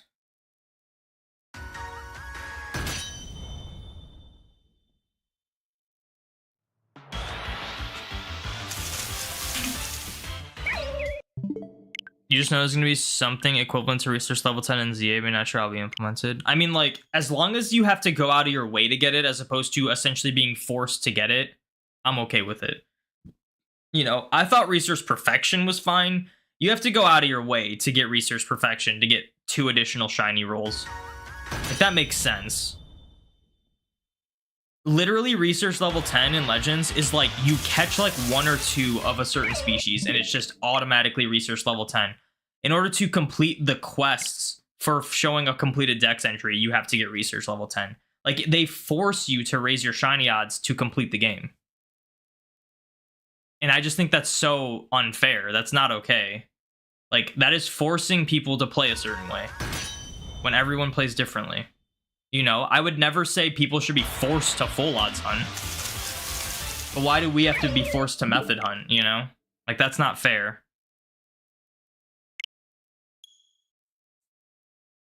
And yeah, it's like, with overworld encounters and overworld shinies, which I'm expecting it's going to be, I'm sure the shiny hunting method in Legends ZA will be just outbreaks will have higher shiny rates. Go to this area, it'll have higher shiny rates.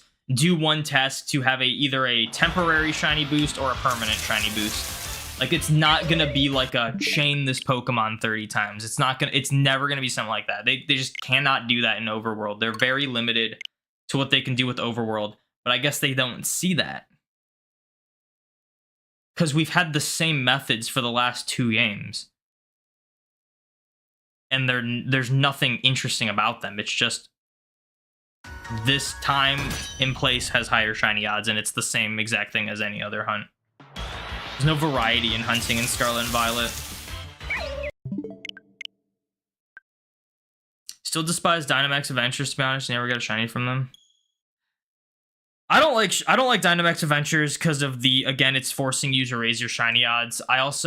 It's very tedious. So even if I was into method hunting, it would not be my first.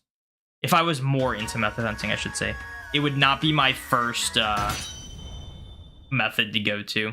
Very tedious. But at least you can shiny hunt the legendaries in Sword and Shield, you know? That's a plus.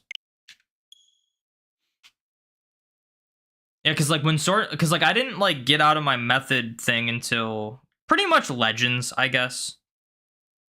Like BDSP, even for my DTQ, I'd use the Diglett method, you know? Like, I was still doing methods. but I never really liked Dynamax Adventures, despite being like more of a method hunter when that was a thing.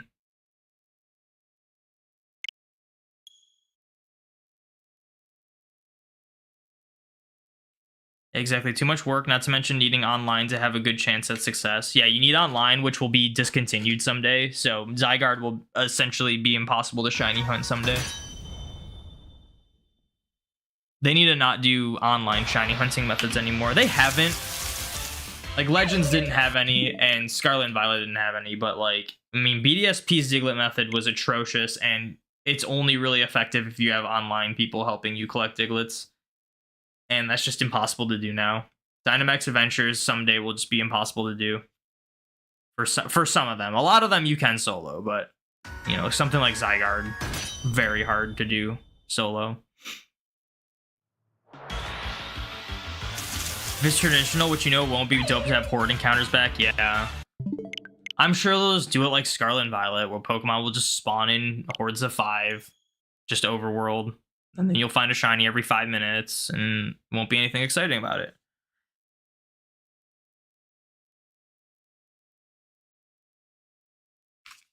Yeah, like, I was happy they announced Legends ZA, but at the same time, it's just like, I just need a modern, like, traditional style game. That is not Let's Go, no overworld. But, I mean, it would be crazy if they didn't do overworld for Legends ZA. Really enjoyed the shiny Alolan trades in Let's Go, even if more time consuming. Yeah, it's just like, it's variety. Like, Let's Go, even though it is overworld, I will say you can reset for legendaries, you can do NPC trades. There's at least some sort of variety there. There's not really any variety in shiny hunting in, like, Legends or Scarlet and Violet. And I'm still like, would prefer traditional encounters in Let's Go anyway. But in terms of overworld shinies, Let's Go did it the best. But I still would prefer traditional encounters. You're back. Welcome back. I didn't know you left, but welcome back. Can you give you some luck? Why do people keep asking me that? Brother, you don't just ask for luck when you see someone going, like, pretty much triple odds for a shiny. I have no luck to give. What am I supposed to give you? Dude, I've had multiple people, like, say, like, hey, can I borrow some luck? It's like, what luck? I haven't gotten a shiny in, like, a month and a half. A full odds one, I should say. I keep getting shinies in Legends, but...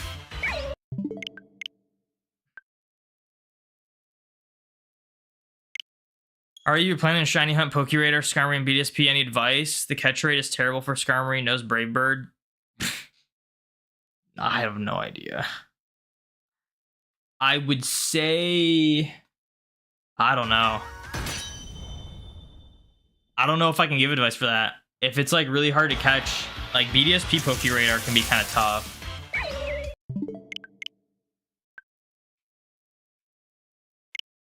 You could do, like, a one-chain and just, like, encounter a Skarmory, KO it, and then, like, just keep running the radar until you get a shiny. I did that for Kadabra. I went really far over odds, but it wasn't that bad.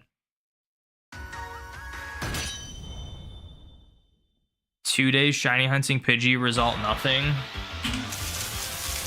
Yeah, I've been at this for over a month. I can have your luck. All right, cool. Yeah, I can't give what we don't have. Cool Zygarde being really, really hard to shiny hunt, but have how much hunts are impossible.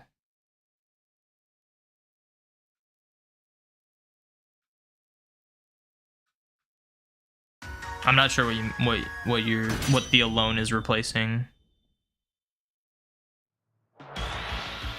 in that sentence.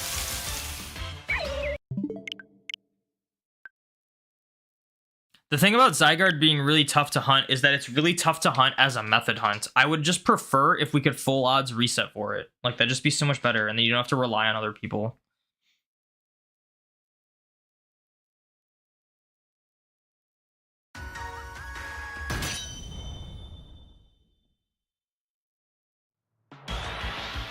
Don't be making fun of people making typos. Only I'm allowed to do that.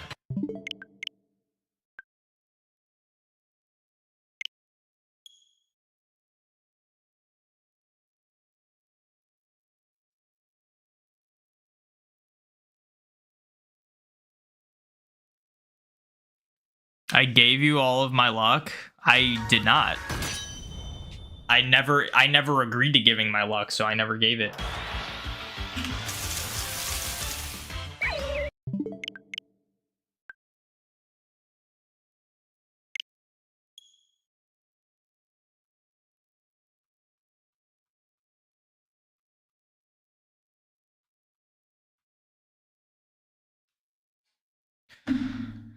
Oh, dude, I can't wait till this Litwick hunt's done. This hunt has been quite the doozy.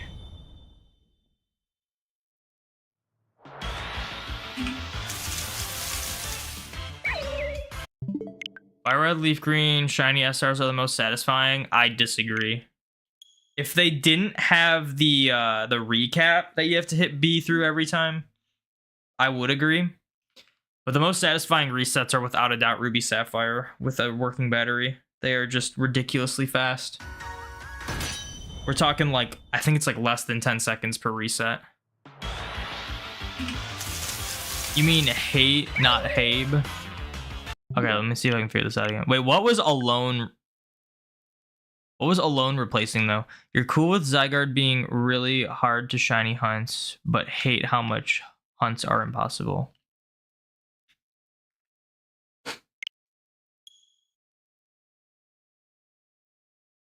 Unless you're misremembering, wasn't Zygarde shiny locked in Ultra Sun Ultra Moon? Yeah, the only way to shiny hunt Zygarde is through Dynamax Adventures. And you pretty much need people to help you with it, real people that aren't NPCs to help you with it, and eventually that will just be impossible once they shut down the online for the Switch. Which is not happening anytime soon, but it will at some point. Like, don't get that twisted. It's just the reality, but it's not happening anytime soon.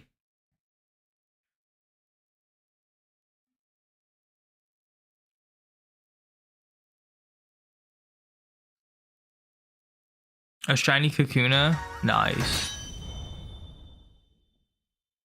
You just can't find Ruby Sapphire anywhere. Not even replicas? Really? Just do like eBay. Get like a Japanese copy though. They're a lot cheaper. And don't buy replicas. Don't buy reproduction copies. Gen 3 reproduction copies are extremely unstable. They're not worth it.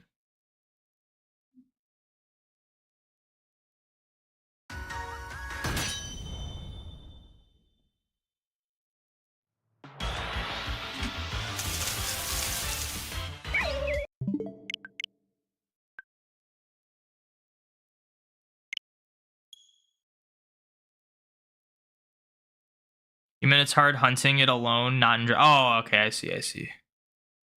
It's easy in Dynamax Adventures. No, it's not. You're fooling yourself if you think it's easy to shiny hunt Zygarde in Dynamax Adventures. Other shinies, yes, not Zygarde. We're talking specifically Zygarde.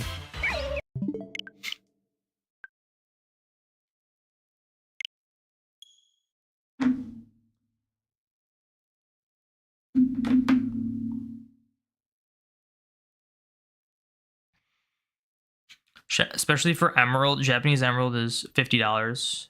Don't do Japanese Emerald if you're gonna don't do Emerald if you're gonna reset. It's gotta be Ruby Sapphire. Not only are Emeralds resets slower, but the RNG is always broken for it, so you just shouldn't do resets for those games. $200 for an English Emerald is insane. Yeah. I don't think Pokemon games are worth that much. I don't know how they got so high in price.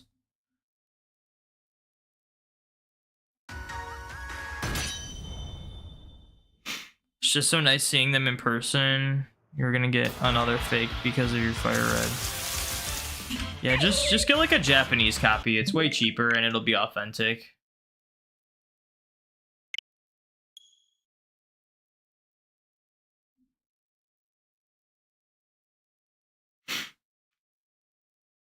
He did Zygarde with the bots, lost plenty, but defeated 198 times and got in a Beast Ball. That must have taken a very long time to do. Like, again, I know it's possible. It's just ridiculously hard and not fun. I'd rather just soft reset for it. Full odds.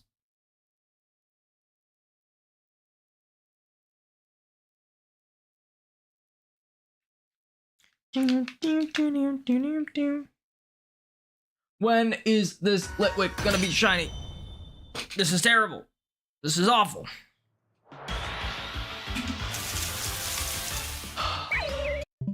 It's just crazy that I went like 3,000 for the first one and then like 1,000 for the second one, and it's like, all right, we did like 4 times that for this one. What is 3 times odds? We're about to hit that. 12,288. I don't know if we'll hit that on stream, but we'll probably hit that today. If I do off-stream hunting. Not sure yet. But buckle up, guys, because we're doing this Litwick until we get it. Not like all in one day, but we will not be going back to Mew until I get this Litwick, because I'm over not having this Litwick. I've never seen someone go like 30k for a shiny. I have seen people go 26k for a 1 in 4096 though, so it is a little scary knowing that this could potentially not even be halfway done, this hunt.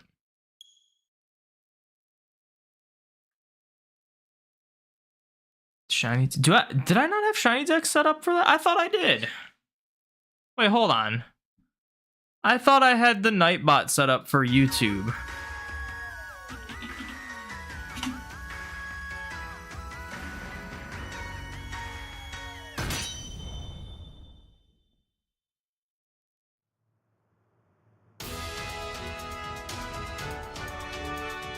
It's a channels, I imagine. Not familiar. Okay, it's gotta be this one, right? Someone type exclamation recent in YouTube chat. I need to see if that works. I think Sammy Snow went over 30. Oh, he did! I have seen someone go over 30k. I forgot about that. Oh my gosh, yeah, that's absurd.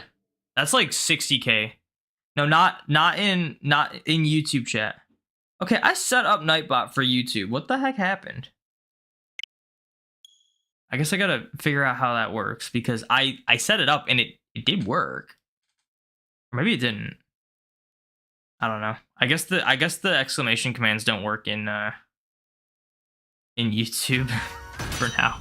I set up Nightbot. I even followed all the instructions and it was like, it worked.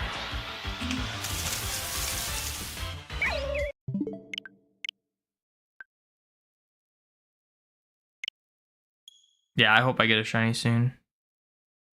You got your Fire Red from a game exchange months ago. It worked really well, actually. Maybe just luck, but still. Yeah, I have a fake copy of Fire Red that works. I can't use it in a DS. If I use it in a DS, it'll delete the save file.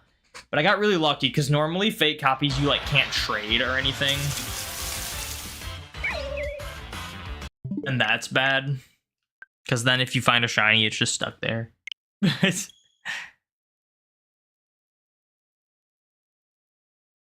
How long do you think will you wild encountering Zigzagoon? How long it take for you to like find a shiny one? I have no idea.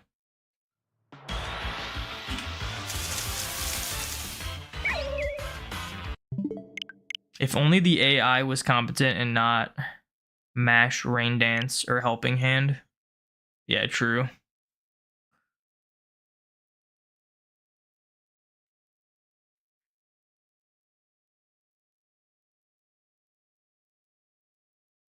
What's up, WT Hyper? Welcome in. Yeah, I don't know why Nightbot's not working. I had set it up for YouTube, and I guess it just... Didn't it work in one stream, though? I kind of want to check this out, though. Commands, custom. Wait, this might be... No, this is... Did it like log me out of my YouTube? Wait, hold on. Dashboard. Oh, wait, don't I have to like... I think I have to swap.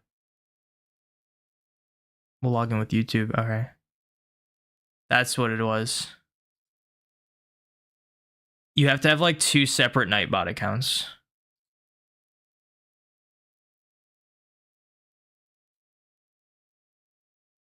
I did this. It's like make Nightbot a moderator. I did that. I already did this.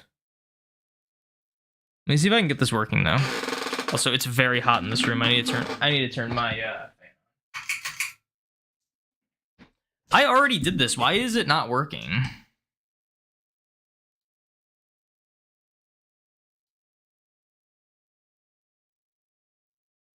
It's literally, maybe I put it in the wrong one.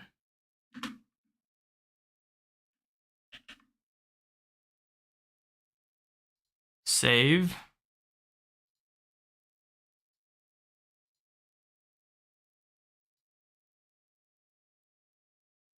Well, it says part channel now, so maybe that worked. Okay, someone do exclamation recent in YouTube chat. Or Shiny Dex, whatever you guys want to do. One of the two.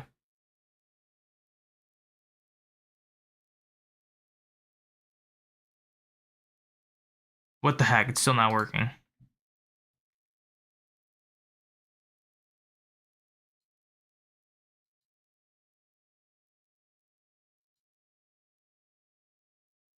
Enter this URL into the moderators list and don't forget to press save.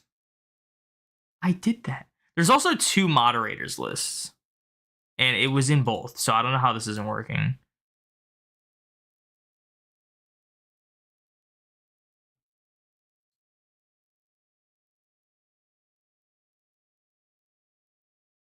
No, managing moderators or standard moderators.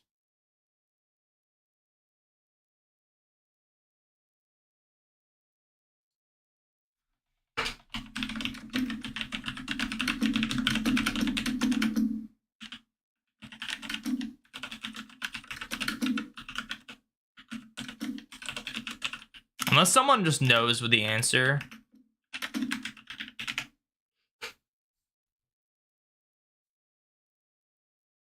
I'm not watching a video right now for this.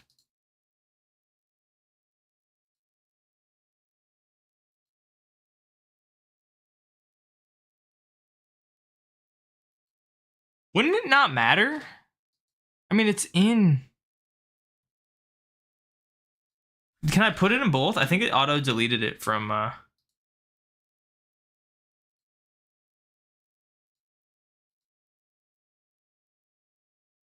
Yeah, no. I think I need to have it in managing moderators, but I don't know why.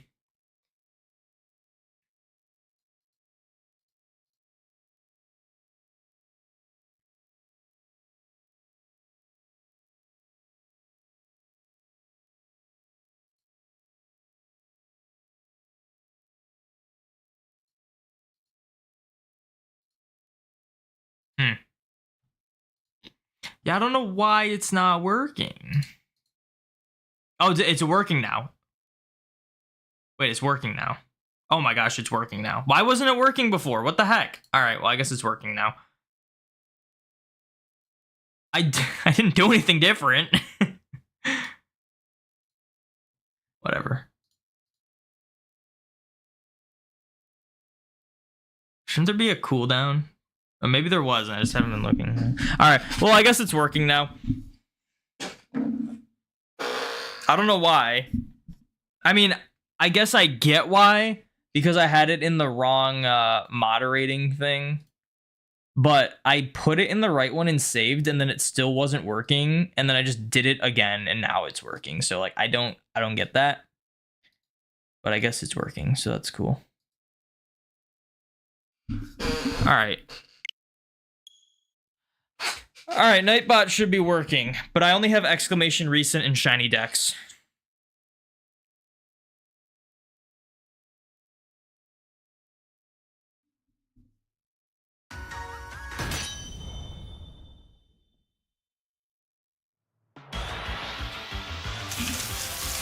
I might have a default thing though, I don't know.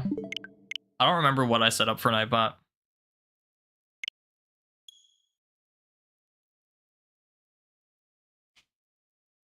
Alright, maybe because Nightbot's working now, I can get a shiny Litwick.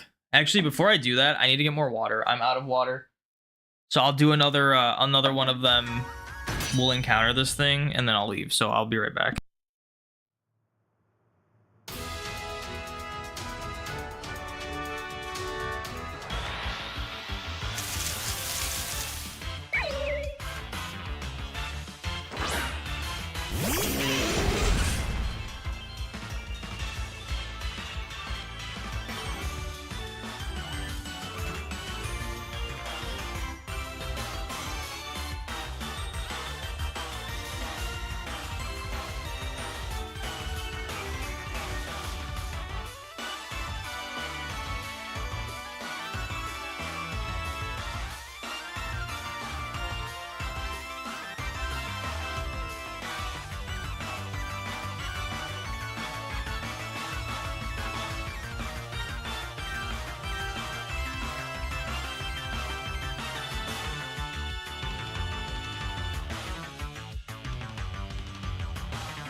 Alright, I'm back.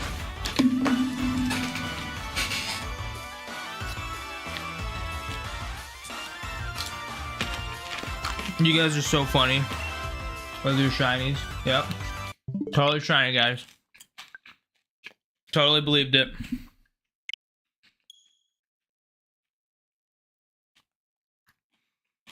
Sparkling water is safe to improve shiny odds. Too bad it's disgusting. I'm not just gonna drink sparkling water, that's nasty.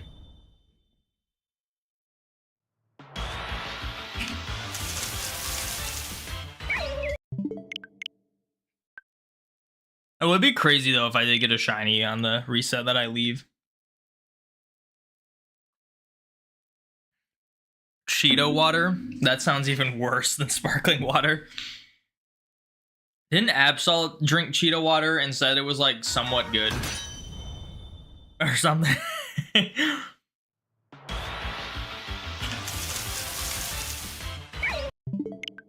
Or like it wasn't bad. I'm not gonna drink Cheeto water, that sounds disgusting.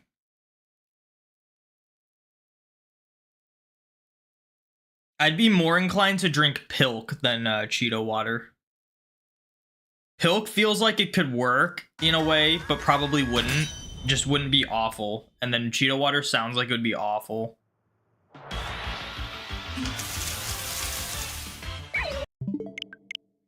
Tap water is worse.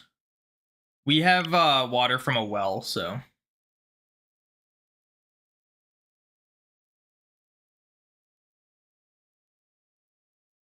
And it's the best kind of water. Well water through a reverse osmosis. Best kind.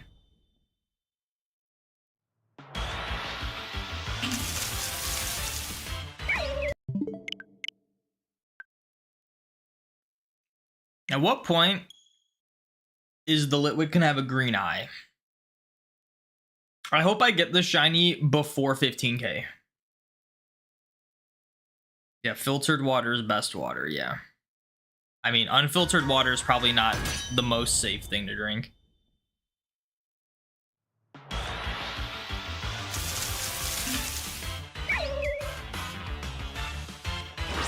Wait, did ADN get, like, banned? says ADN terminated. Stop spamming. It says warning though.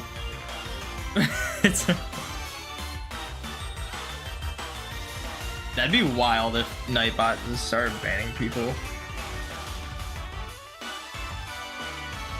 I probably would have heard the sparkles if it was shiny, but just gotta check just in case.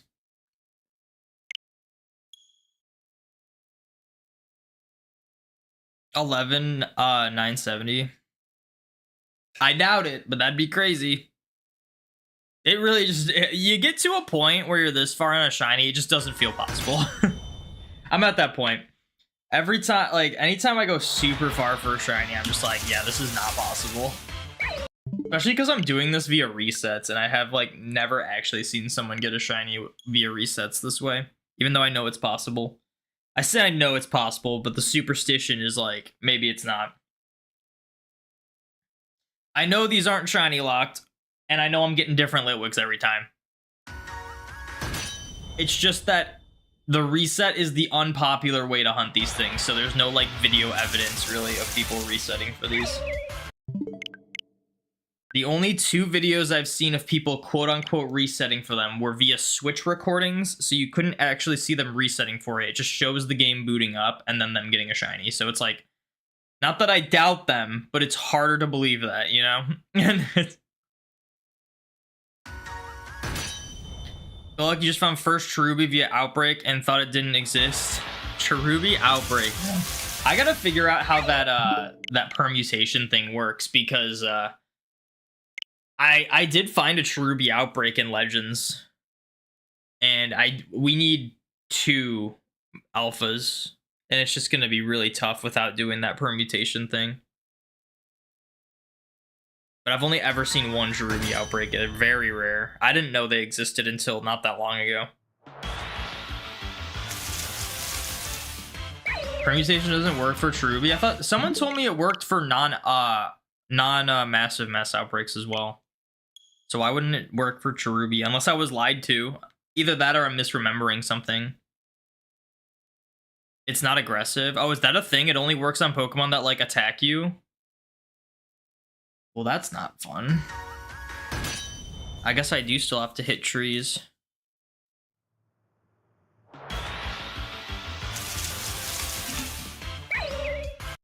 You have to have multiple in one battle. Yeah, see, there's a lot I don't know about that. I have no idea how that works. What if there's a way to still get multiple in a battle if they're not aggressive? What if you could, like, angle it the perfect way? It's like, boom.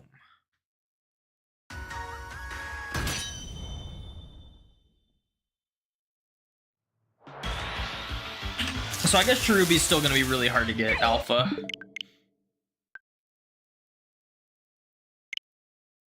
I can't believe I haven't gotten an alpha Magnemite yet. It's been taking a while. It did not take us long to get the full Shield Online alpha. And since then, and also it didn't take us long to get a Cyndaquil.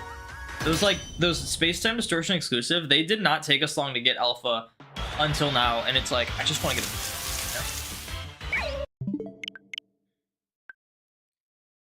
You have 3 alphas and 4 Cherim.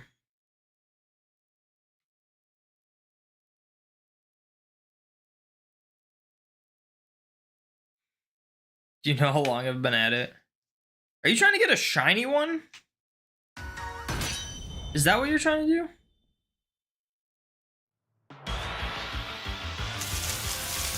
I think if you're trying to get, unless you're really specifically just a shiny period.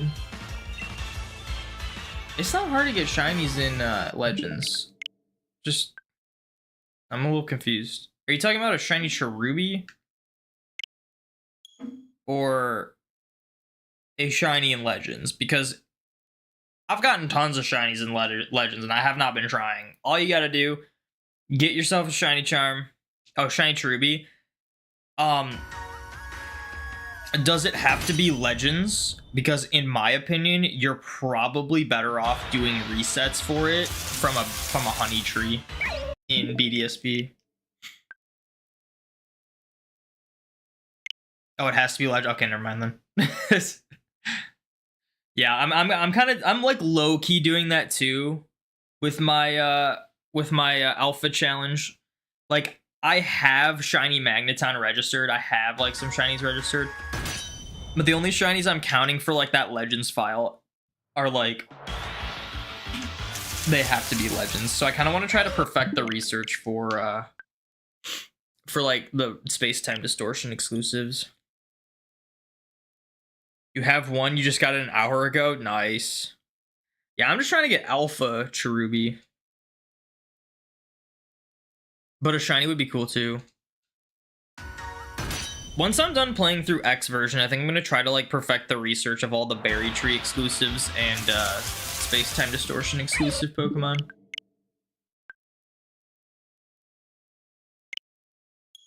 Poseidon, you were wrong. Which means you're getting banned. I'm just kidding. What if I did that? You get a shiny prediction wrong, you're just permanently banned. The only people that would be doing shiny predictions would be people who didn't know that was a thing. And then someone would be like a new chat and be like, I'm going to predict you get the shiny at this time. It's like, uh-oh. I got some news for you. How'd I get all the Vivians on X and Y? There's this little trick called Echo. Echo in Twitch chat. They bought multiple 3DSs in order to shiny hunt all the Vivian forms.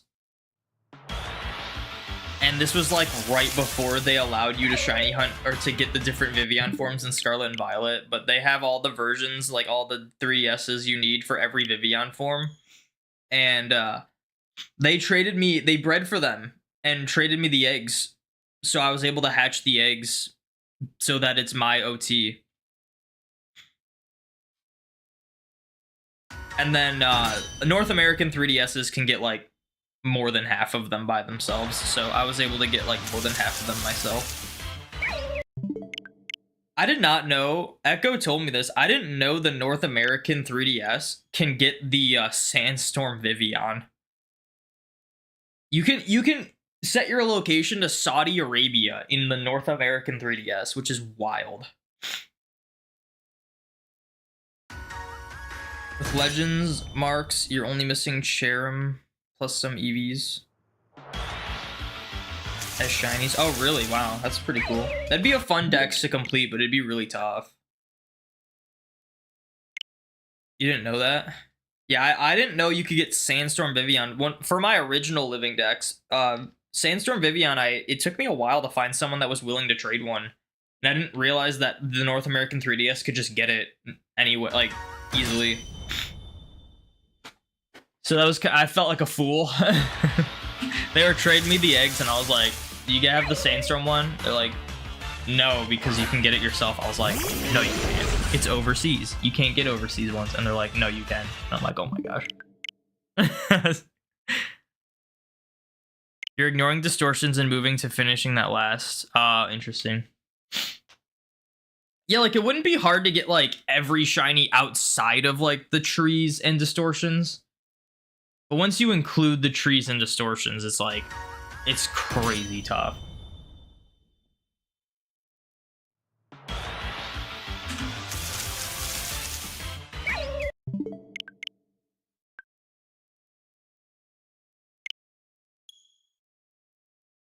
Eevee also is a menace.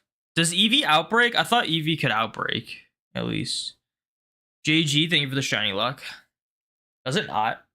All of my alpha EVs have been just from the field lands or from distortions, so I don't, maybe it can outbreak. Oh, it's just really rare, okay. Yeah, I don't know if I've actually seen an EV outbreak. Maybe like once, I just didn't pay attention to it.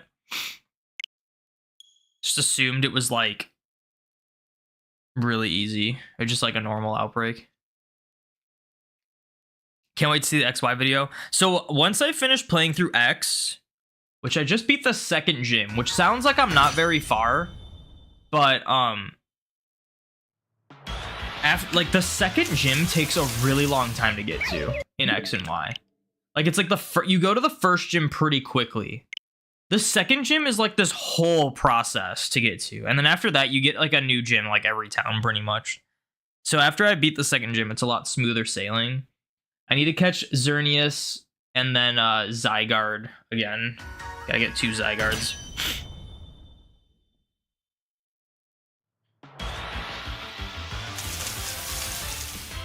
You gotta get 2 Zygardes. After that, I'm gonna stream me catching all of the regular Pokemon, but it'll be very easy once we get to that point. I also still have to evolve my Vanillish. I still haven't done that. You can RNG manipulate, FYI. I don't care about RNG manipulation. So I'm not gonna bother with that. I think every 3DS can get all but 3 Vivian. For E, you can get Modern, Elegant, Savannah, for example. It's more than 3 for the, what were the ones that I couldn't get? Let me see. I have, this is X. I have my Y version, like, right here. I needed to trade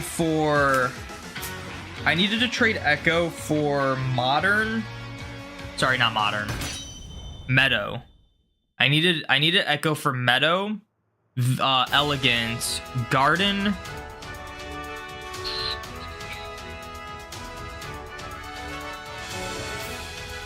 I think River. I think they had to trade me 5 of them.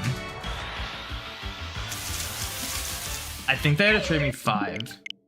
Now, it should be easy to tell which ones are which that I had to trade for, because the ones I didn't trade for are all going to have different OTs or IDs because I had to restart my save file for them.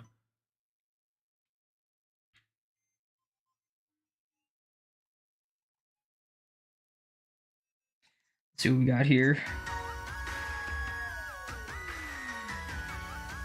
Oh, and I had to get Icy Snow, I'm pretty sure, from them.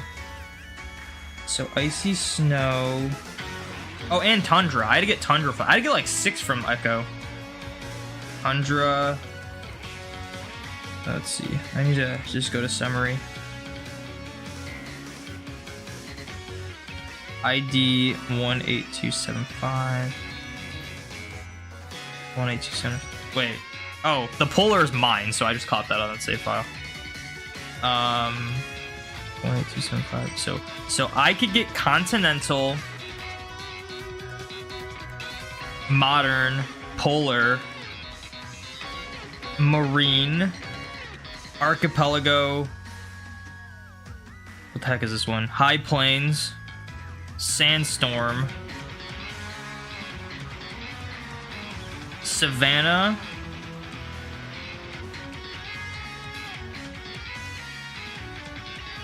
I think I could get all these ones myself. Yeah, Sun, Ocean, and Jungle. So I had to trade Echo for Ice, Icy Snow, Tundra, Garden, Elegant, Meadow, and River and Monsoon. I think that's all of them. I might not have needed to trade for Icy Snow. I think they just offered to trade me Icy Snow because it was before they updated the home, and Icy Snow Scatterbug had a different sprite. And unfortunately they updated home like right after that. So but I'm not sure. I feel like I would not have needed to trade them because they knew all of the ones I needed to trade for. Again, they told me I could get Sandstorm on my own, and I did not know that. Icy Snow is possible for... Okay, I wasn't sure about that. So, what I listed, except for Icy Snow, I guess. But that's more than 3. I had to trade for like 6 or 7.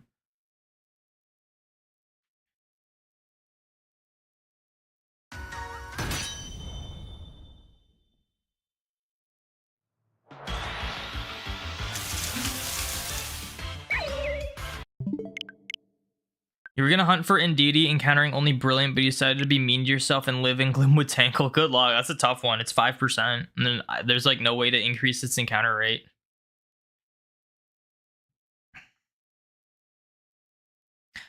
You just checked your spreadsheet. It's way more you can't get on the US than it is on EU. Oh, really?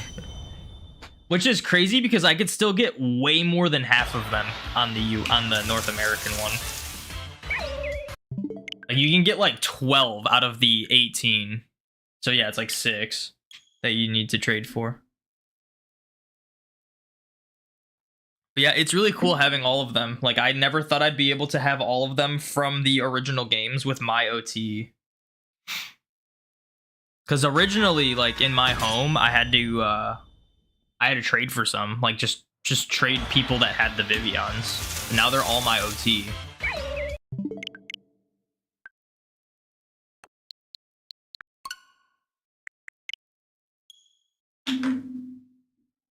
$12,000. That's terrible. That's awful. We might actually, I don't know if we'll get to triple odds, but we'll get very close to triple odds today. What's up, Sapphire? Welcome in. You got really lucky and found Shelfa EV while checking the static alphas in the field lens. That's crazy because it's not even a static alpha. That is crazy.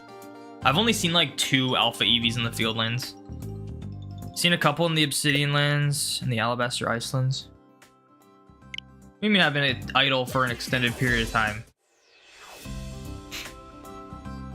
You're not bothering till distortions are done. Just resetting for unknown Cherubi and Meyer lens. Yeah, at some point I gotta just grind all those unknown alphas out. Cherubi outbreaks can spawn in the Meyer lens. He thought it was locked to the Obsidian field lens. Like you can get Sharim trees in the Highlands. I don't know if it can outbreak though. Wait, what am I doing? We're just gonna organize home. Yeah, so like once this loads.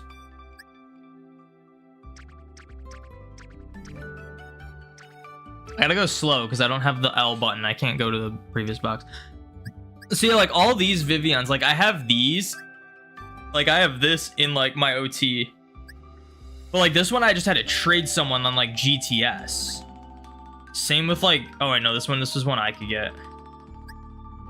But like this one, and this one isn't even from Gen 6. This one's from Alola, from George. Like I just had to trade for some of these, and it just had to like accept the fact that they weren't from like the OG game. Like this one's also from Alola. This one's also from Alola. And then yeah, and it's like, it's cool being able to actually have all of them with my OT from actually Gen 6. Like that's so cool. I'm very glad I was able to do that.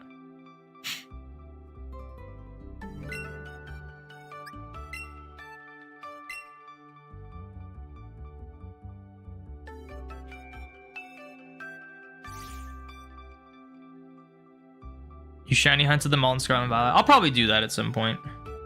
I don't know when, but it'll probably happen. It's like the only way to effectively hunt them without like at least full odds. Like you can full odds hunt Scatterbug in Scarlet and Violet, but or not in Scarlet and Violet, in X and Y, but it's only a 20% encounter rate, and other than that you have to breed for it. Like it's not good to full odds hunt.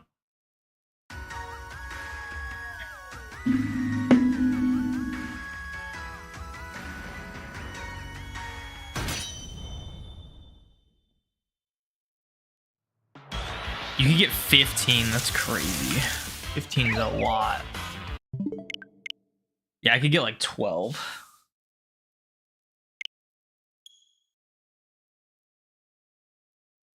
Almost over odds on Eterna again. Join the club, baby. Are we really hunting unless we're 12,000 in? I'm just kidding. It's awful. Hopefully you get a shiny soon.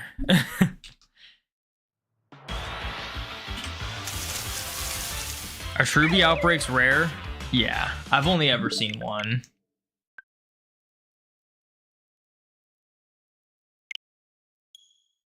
You haven't yet, but it wouldn't be crazy if you got the authentic 1% Sinisty before the NDD. I mean, it could happen. They're not that far off from each other. I mean, you could look at it one way and see that NDD is 5 times the likelihood of appearing than the authentic Sinisty. But at the same time, they're both very rare, and it could totally happen.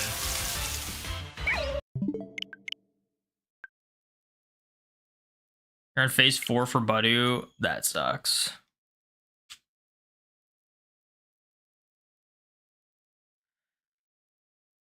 You don't have the Pokeball, but whatever. I mean, some people might take issue with this. It was the only way I was able to get the Pokeball Vivian. I had 2 trades. I was just going through like Twitter, Reddit, anything I could. There's like an r/Vivian subreddit. So that was like the best way to trade for them. I had to trade someone the Pokeball Vivian. And it is the official event Vivian Pokeball one from Gen 6, but they did tell me it was like a duplicate of the one they got.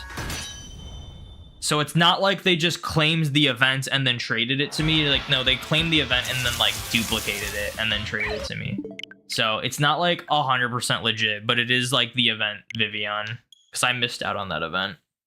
And then the fancy one I got, the fancy one I got from, like, when I bought Y used, there was just an unclaimed event on it, and it was the fancy pattern. I got really lucky with that one, even though that's, like, not as important now. Good night, Thor. Thank you for hanging out. Might be able to DNS trick that soon. If we do, I'll probably do that. I'd see... I don't know. What would be more legit? DNS exploiting it, or accepting an OG one that's just duplicated? I didn't see when it was like obtained though. I think home goes off of when it was sent to home though, not when it was now I'm curious. We're going back into home. DNS exploit in your opinion? I feel like it's just like apples to oranges at that point. Like it really doesn't matter. Where the heck is this Litwick? I have no idea. Part of me wants to just do like runaways again. I'm just so worried I'd phase because I just want to get encounters faster, but I don't want to phase. I just got to stick with it. I started doing resets at 3,500. So like, you know, we've done like 9,000 resets for this thing. Like I gotta just keep going, I just gotta keep sticking with it. That is not what I wanted to click.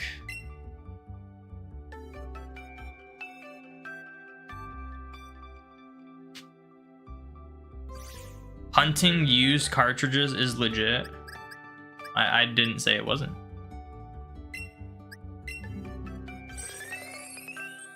Oh, see, this one has the OG date. See, that might be cooler. When did I get this one? 24. Did I actually got this in 2014, man. Yeah, like I bought Y and it was used and it just had this unclaimed event on it. I was like, this person's got an event. What if it's like a shiny or a mythical or something? And it was like Vivian. I'm like, what the heck is this? And then I didn't realize how crazy it was, which it's not really anymore because you can just catch them in Scarlet and Violet, but it was still cool, especially because of how rare it was. But yeah, we'll be updating that soon.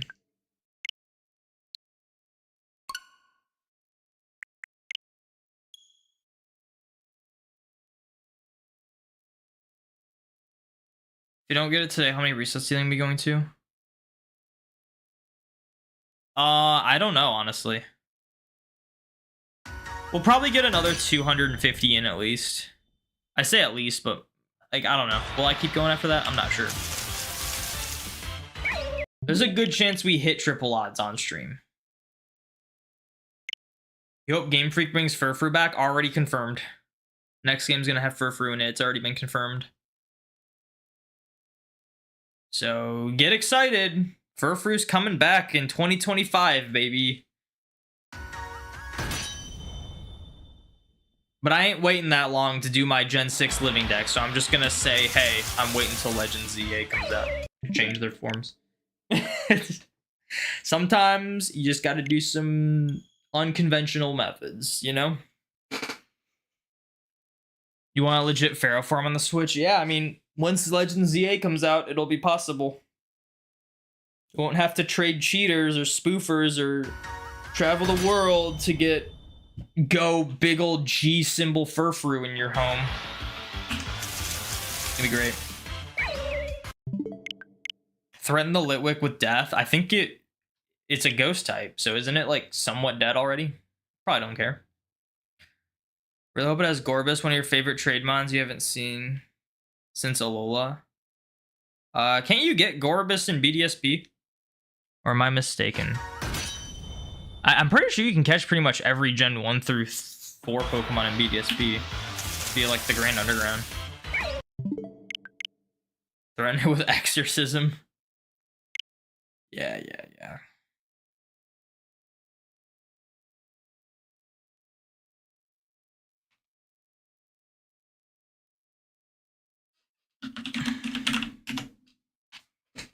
I've always kind of liked Clamperl. It'd be a cool set of shinies to hunt.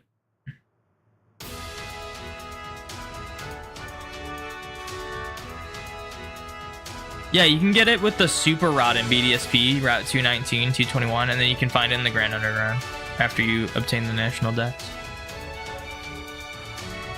So yeah, you can get Gorbis in the Switch. Which I like knew you could, but I didn't know how. Like the only Pokemon that aren't on the Switch currently, like at all, are the Patrat line, the Elemental Monkeys, and Furfrou. Like everything else is on the Switch, like encounterable on the Switch in some way. Or just available in the games in some way. You don't have those? You don't plan on getting them? Super Chibi's really turned you off? Hey man, I think BDSP are better games than Scarlet and Violet, so. The style, like, I got used to the style. It still isn't my favorite, but I think it worked well for what it was. And yeah, it's still fun to play them. Victini's not on the Switch. Yeah, but there was an event for Victini on the Switch, and you can get it in Sword and Shield, I'm pretty sure. Right? Or am I thinking of something else? I'm pretty sure there wasn't a Victini event for Sword and Shield, and I didn't get it. Because I was like, I don't need this. Yeah, so. Okay, yeah, Victini is on Sword and Shield. That's what I thought. Yeah, they did a Victini event in Sword and Shield. It was a very random event. It was just like all of a sudden it was like, for this week you can just put this code in and get Victini. And there was like some other mythical, I think. Like I think it was Marshadow. They had like Marshadow and Victini as just like a code redemption. Deoxys you can't get in the Switch? Like at all? Like, here's a okay, guys, we're really being nitpicky here. If Deoxys is like available to be in a Switch game, is what I'm saying.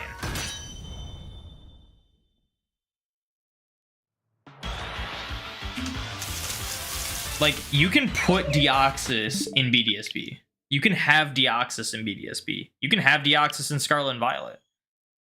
I'm saying, like, there's no way to have a Patrat in any of the Switch games. Because they're not coded in any of the Switch games. There's no way to have the Elemental Monkeys. That's what I'm saying. I'm not saying, like, encounterable. Most of them are encounterable, but when you start chucking in mythicals, like, obviously some of them aren't encounterable. Spiky Ear Pichu. Spiky Ear Pichu is unavailable on any game besides Heart Gold Soul Silver, so that doesn't count.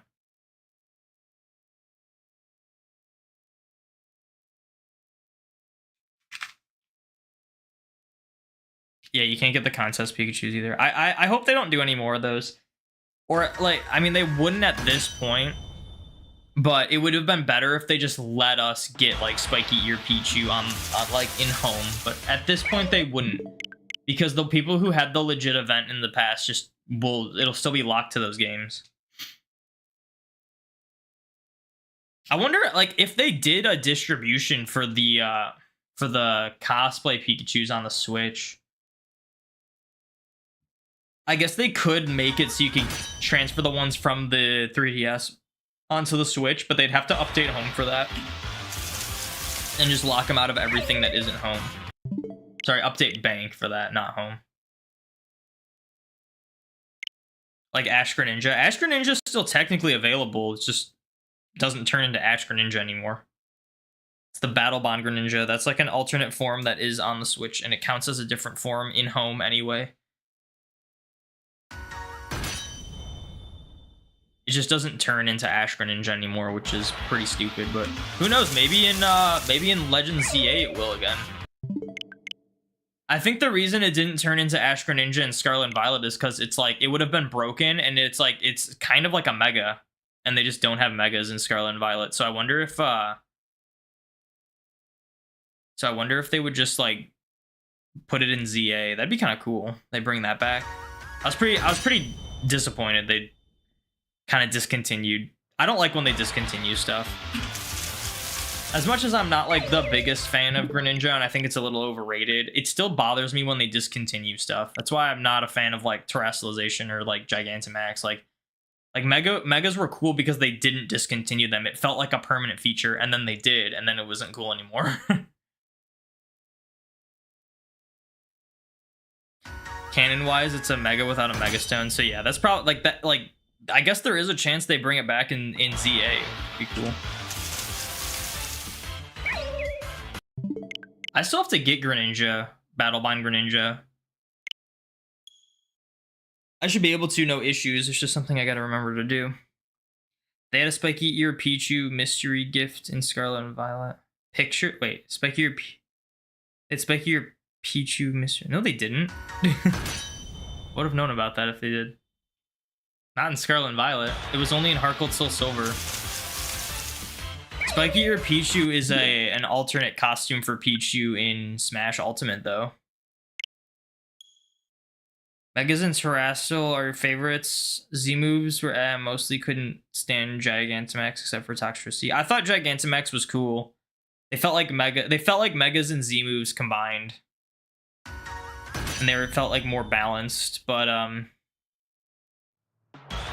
just don't like when it's like, ever since they discontinued Megas, it was like, all right, Gigantamax, the new thing, Dynamax, new thing. It's like, who cares? It's going to be gone by the next game. Sure enough, it was. It's like Terrestrialization. It's like, who cares? It's going to be gone by the next game. So it's just like, it's just gimmicks in general. Like, I could rank them and be like, yeah, I enjoyed Dynamax and Gigantamax, and I enjoyed Megas, and Terrestrialization is fun, but like, overall, if they're just going to discontinue them, who cares?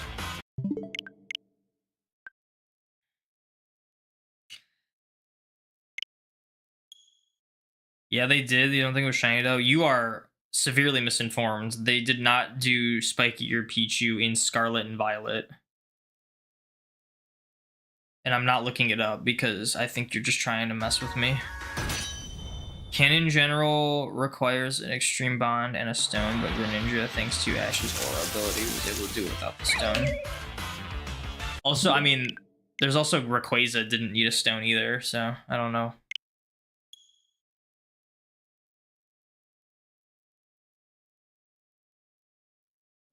Yeah, Spiky Ear Pichu can't even leave Heart Gold Soul Silver. The only game it's coded in is Heart Gold Soul Silver, which is a shame.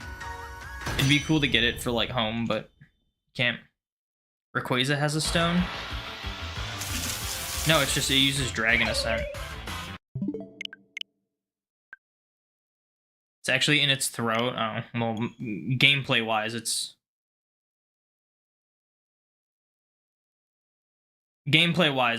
not. So again, we had this conversation yesterday. There's a difference between lore wise and mechanic wise. A lot of people don't really realize that. You're speaking canon only? No, you're speaking lore. Canon and lore are different things.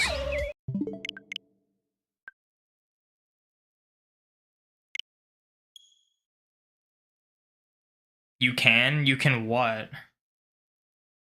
Maybe Mega Return means Primals come back too. Primal Groudon is one of your favorite things ever. It would be tough. I mean, like, I don't know. It's tough to say because I'm certain there's not going to be like a huge dex in Legends ZA. Like, would they go out of their way to include every single Mega and Primal that existed? I'm not sure. Like, as cool as it would be, I don't know if I can see them putting Groudon, Kyogre, and Rayquaza in Legends ZA. When, like, Legends Arceus, the Legendaries and Mythicals were just Gen 4 plus the Genies, because they added a new Genie, you know? You demand Primal Stunfisk? Maybe we'll finally get a Mega Yanmega. That'd be crazy. But I mean, like, them bringing back Megas is kind of a big deal, because it could, like, I mean, I don't want to, like, get everyone's hopes up, but it could mean, like, it could be coming back just in the series instead of just one game. Maybe not, probably not, but it's very strange for them to, after all these years, just randomly bring back Megas just because of a game being set in Lumio City. You know?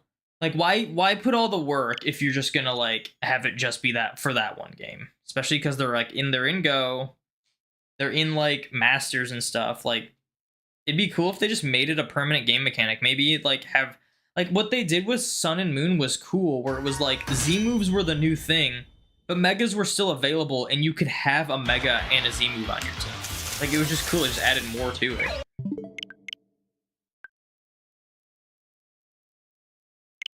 Guess it was a Korean-only event. I still don't believe they've distributed Spiky Ear Pichu since Heart Gold Soul Silver. Like, I would have heard about that. You sure it wasn't just a Pichu event? Mega Dragonite? Yeah, have the Dragonite be a sin.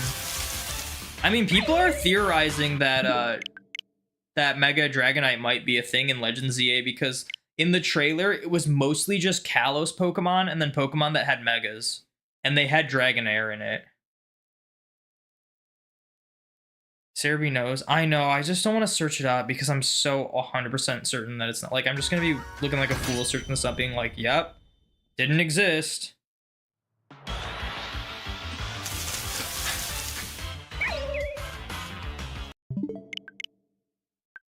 Megas on Switch is such a win. It was before Ant of the FLC. You're speaking gibberish at this point. I don't know what you mean by that. We already had Megas on the Switch. Have you ever played Let's Go? Megas were in that.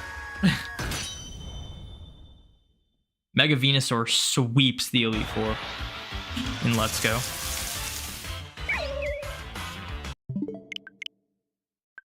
All right. Because we're not gonna stop about this. I'll look it up. You said it was Korean.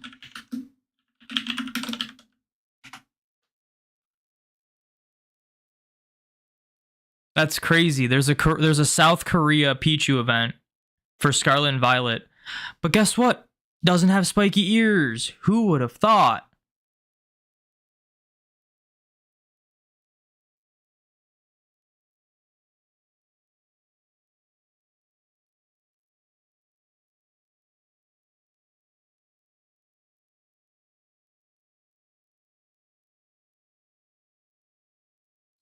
Why did I even look that up? I knew it wasn't going to be real.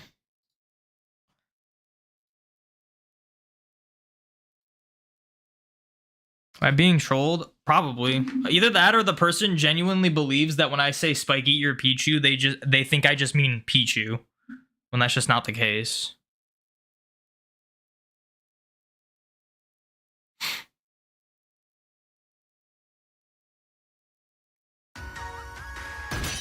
You know how they fit two primal legendaries in just Lumio City? Yeah, I mean, I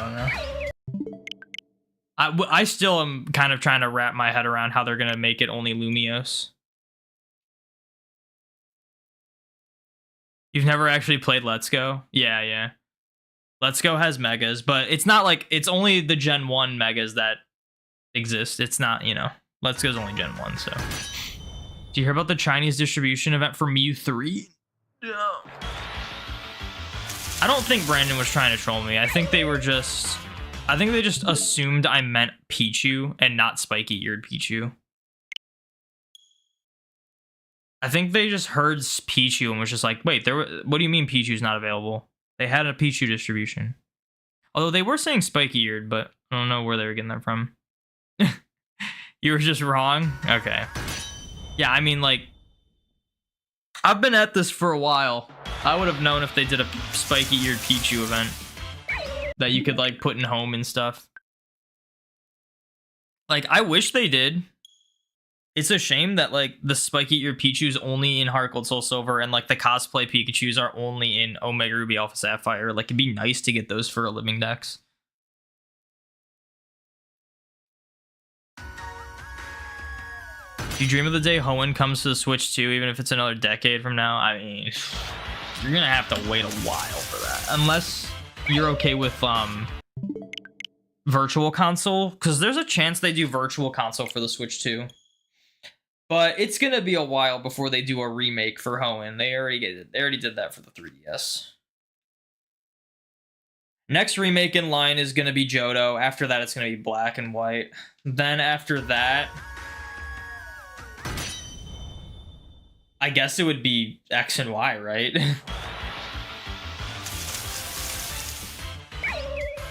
Then it would probably be Hoenn again.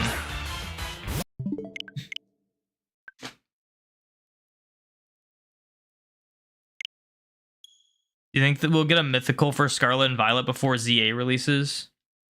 Like a new mythical or just a mythical distribution? I'm sure they'll do more mythical distributions. In terms of a new mythical, we already got it, so. Like, we already got Pekka, so they're not going to do any more new mythicals.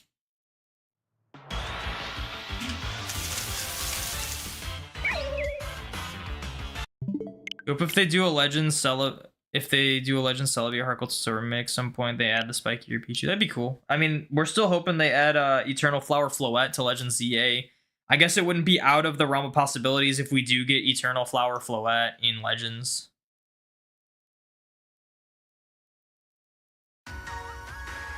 Your friend didn't hit you up, so you told him you can trade Adam. Alright, that's fine.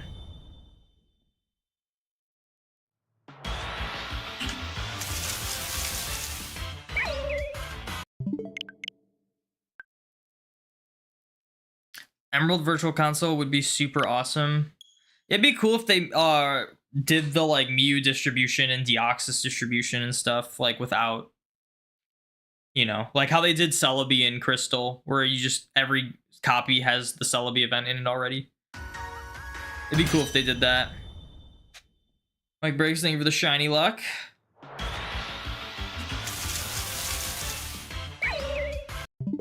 Yeah, I guess if we get Eternal Flower Floette in Legends ZA, then I guess it's not out of the realm of possibilities that we get a spiky ear Pichu in like a Legends Celebi or something.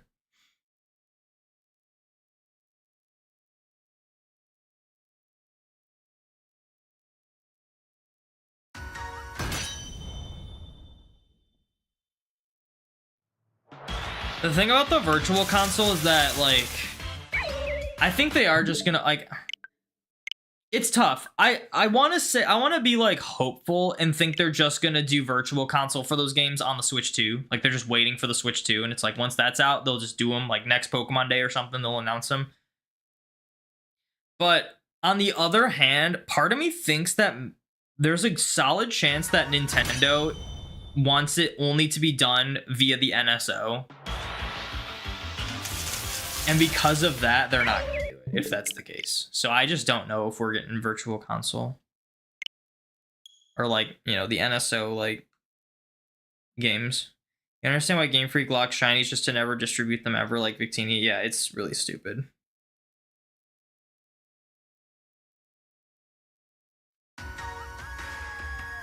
I really hope the backlash for Scarlet and Violet allows us to shiny hunt more things in the later games, but I doubt it. What's sad is Go will be the only way to get mythical shinies like how they did Genesect. Yeah, I mean, I'm kind of banking on that. I'm certain the first time we ever get shiny Victini in a mainline game is if you get it in Go via a paid ticket. I guarantee that'll be the case. Same with like Meloetta, Volcani, and like all of them. because they show they have no issue distributing shiny mythicals if you pay for them in Go. But hey, it's a cardinal sin if you soft reset for a shiny legendary.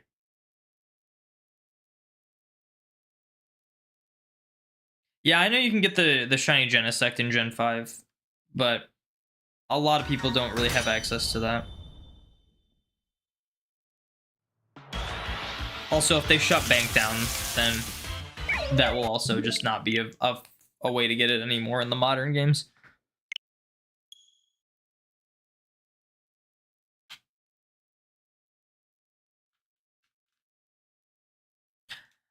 I prefer the Go one over the DNS exploit one. Like, for me, shinies, like, I like hunting them, and even though Go, it's like not full odds and it's really high chance and whatever, at least it's like there's a level of like random chance involved that you gotta get, as opposed to just getting one for free.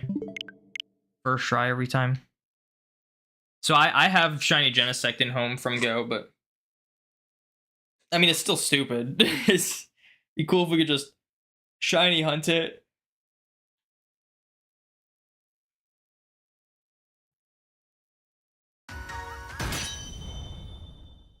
I can't believe we're 12,000 in on this thing. I'm just like, would I have gotten this faster if I had done Runaways? Would I have been better off doing Runaways, phasing, and then starting a new save file? Would that have been better? I don't know. Maybe not. Because if I go 12,000 for Runaways, it's still going to be awful if I phase.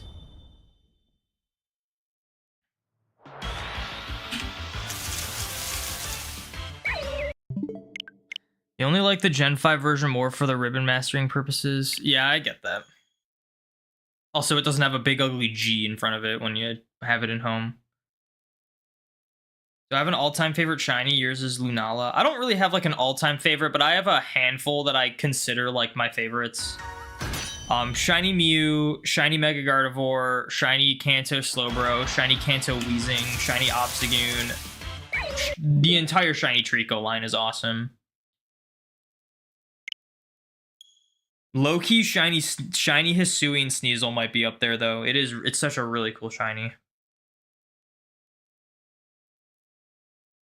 That shiny Hisuian Sneasel is what I want them to do for shinies in like modern games. They never do that. Shiny Hisuian Sneasel, it's like everything about it changes and it looks really good.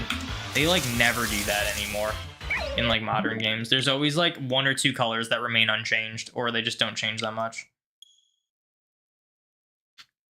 Shiny Mega Gardevoir was such a W, yeah. Love your goth monster girl. It was just like it's the subtle, I guess it's not really subtle, but it's just, sometimes it's just the way colors go together in the context of the Pokemon. Like Shiny Gardevoir is so cool. Like the blue and the orange work really well, but the dress turning black just makes it so cool. Like, it just makes it all go together so much better. Like sometimes it's not just about the color change, it's about like how the color change fits the Pokemon and also fits with the additional colors that are changed with it. Like some Pokemon change drastically, but their colors look terrible. Prime example of the shiny Moltres is my least favorite of the Kanto Bird shinies, even though Zapdos barely changes, because Moltres' shiny looks disgusting. And Zapdos, although is a very subtle shiny, does not look disgusting, you know?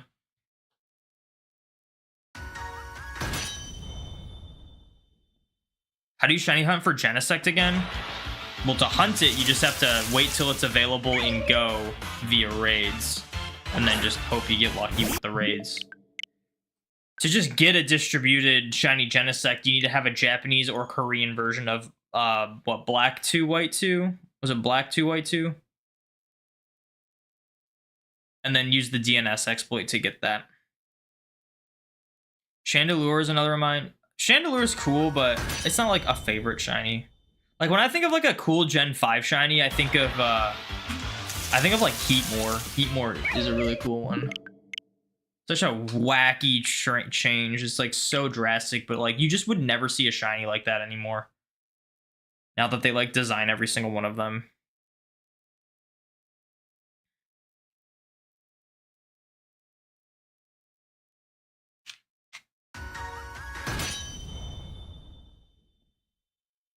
And sometimes it's like, sometimes it has to do with the Pokemon. Like, I like Shiny Mew. It just goes from blue, like from pink to blue. And the reason I like it more than Ditto is because I just like Mew as a Pokemon more than like Ditto, even though they're like the same shiny change, you know? Sometimes about the Pokemon. Like, if I were to get Shiny Manaphy, even though Shiny Manaphy isn't the most exciting shiny color, it would still be the like coolest shiny ever to have. You thought it was an encounter event in the Japanese versions? It's only, I'm pretty sure the only encounter Pokemon is Victini in terms of mythicals. You actually super like Shiny Dragonite in Gen 3, one of the several things you're hunting right now? Yeah, I don't dislike Shiny Dragonite. I think the best shiny of the full line is Dragonair, but a lot of people hate Shiny Dragonite because it's like gross, but I think the purple wings make up for it. I wish the green was a little different, but I do like the like crazy drastic difference.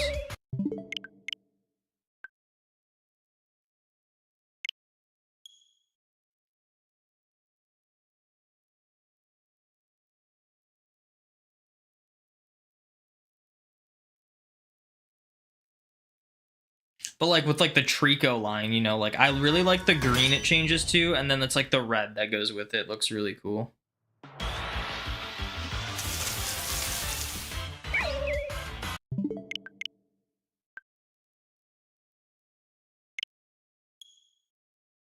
A Drifblim's another really cool one.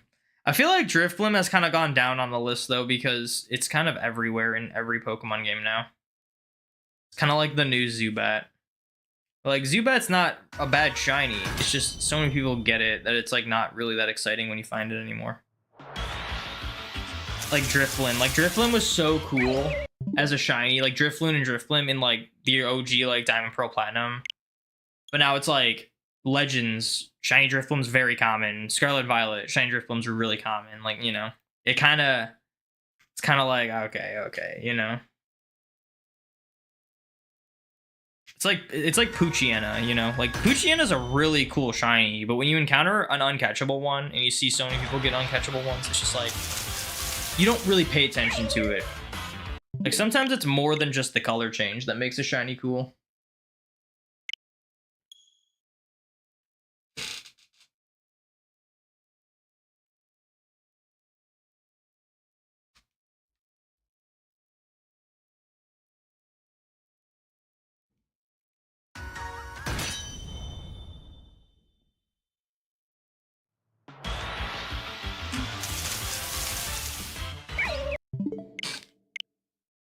It'd be really cool if a shiny Litwick showed up.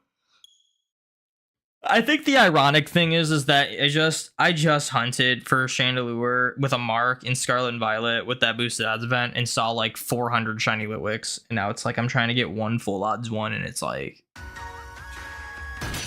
you know, like it's just taking forever.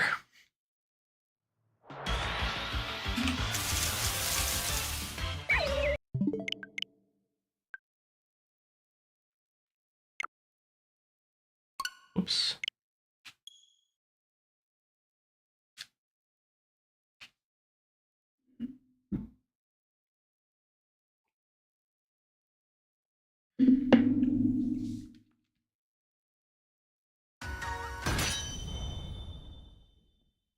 Gotta happen soon though, right?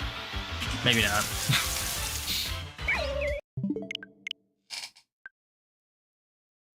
So Titan, Screamtail are your favorite Scarlet shinies? I like Cloth's shiny. I really like Great Tusk shiny too.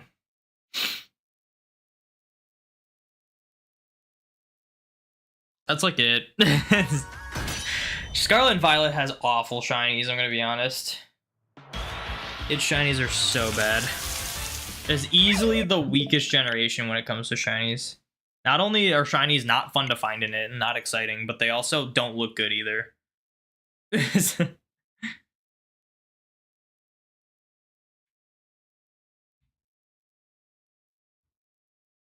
Like, even shinies that change drastically, it's like the colors aren't that cool for the Pokemon. Like, you think of like shiny Shroodle and like Grafaiai. Like, they're pretty drastic changes, but they don't look like incredible shinies to me.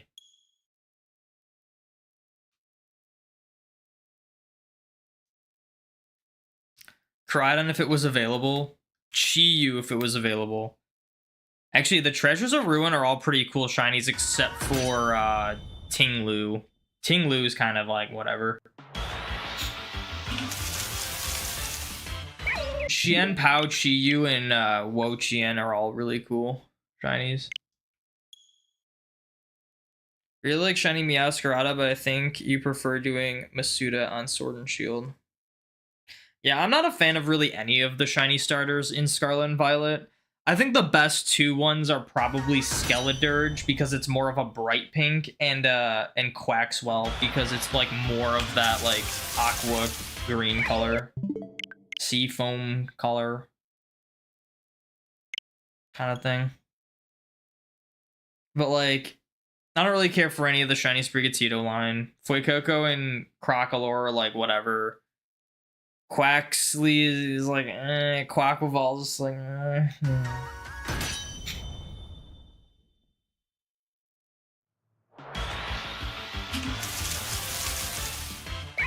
It's like, there's the thing about Scarlet and Violet is that not every shiny's like bad in it. It's just like the ones that aren't bad aren't like great, except for like a couple. There's only like a couple great ones, and the rest are either just okay or not good.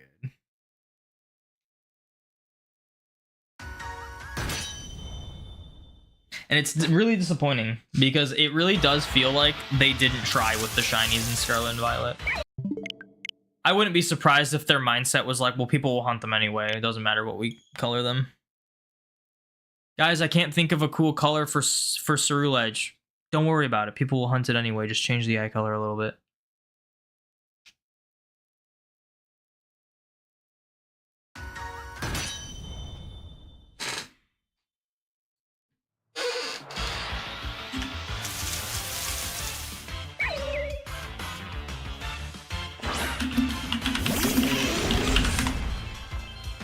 You see, like, shinies that really stand out to me in Scarlet and Violet. The list is very low.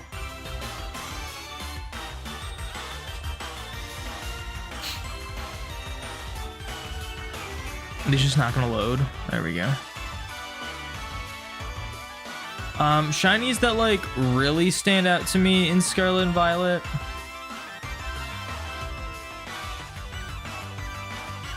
I guess like Spidops is cool. And I do like Pawmi.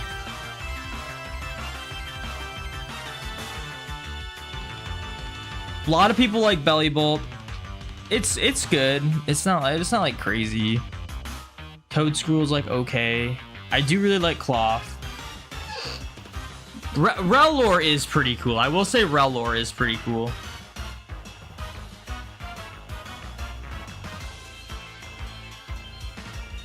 Glimora is pretty cool too. I do really like Glimora shiny.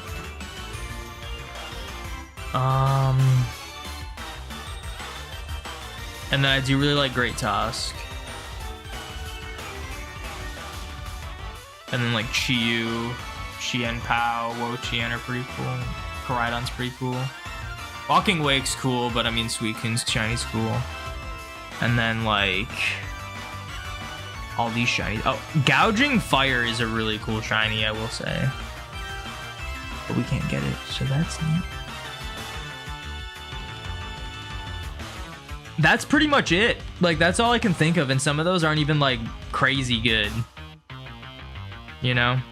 It's just a really disappointing generation for shinies. Both finding them and just the way they look. Orthworm, Dondozo, noticeable. It's not just about them being noticeable. Dondozo's okay. I wish it was like non-shiny Dondozo is 3 colors and shiny one's 2. Like I wish the shiny one was like 3 colors as well. Yeah, they did Ceruledge really dirty. Ceruledge is arguably my least favorite shiny of all time. Like Igglybuff, it's between Igglybuff and Ceruledge. Like, it's not just the fact that they're subtle shinies. They're subtle shinies that actively make me angry. And I'm gonna be honest, Ceruledge might make me more angry than Igglybuff.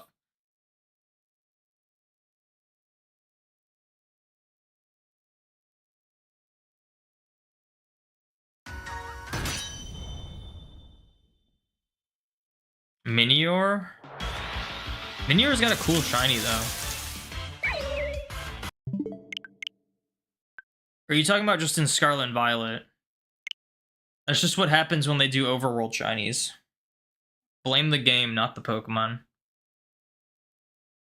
Minior's your favorite shiny of all time? Yeah, Minior's a really cool shiny. I'm still not sure if I would have preferred them having all different shinies like they originally did when Home came out. But, I'm not sure. Dynamo's a nightmare. Dynamo is a bad shiny, though. Minior is not a bad shiny. Like, Scarlet and Violet, that's just the glory of overworld shinies. Again, like, hate the game, not the shinies. Like, again, like, there's a lot of shinies in Scarlet and Violet that I probably would like more if they, in the context of, like, a different style game. Like a Sword and Shield. Like, I think it'd be crazy seeing a shiny Dondozo in a game like Sword and Shield. Or, like, a shiny Tatsugiri, where you can, like, actually see it, like, close up. You know? Minior, it's just the fact that it's overworld. Like, if it was not overworld, and you did, like, traditional encounters for Minior, it would sparkle. So you wouldn't be an issue. Also, again, even the fact that it doesn't sparkle in Scarlet and Violet, it's still not hard to shiny hunt. There's just no hard shiny hunts in Scarlet and Violet except for not Dynamo, except for Gimmighoul. Like, when people say a shiny hunt in Scarlet and Violet is quote-unquote hard, it's because it takes, like, maybe an hour to find as opposed to 5 minutes, you know? Like, I don't consider that a difficult hunt. Getting all the forms of Minior is rough. Not really in Scarlet and Violet. They all have different areas where they spawn more, and it's not hard to just, like, do Sparkling Power and then just, like, Let's Go mode them until you find a shiny. At least most other subtle shinies have the majority of their bodies changed. Ceruledge is just a tiny part of its body changed at all. Yeah, it's really... And it doesn't even look as good. It doesn't even look as good as the non-shiny one. It is an infuriating... It's infuriating knowing that someone, like, designed that and then they approved it. You had to outbreak them all? You probably don't have to do that, but I mean, probably would make it easier.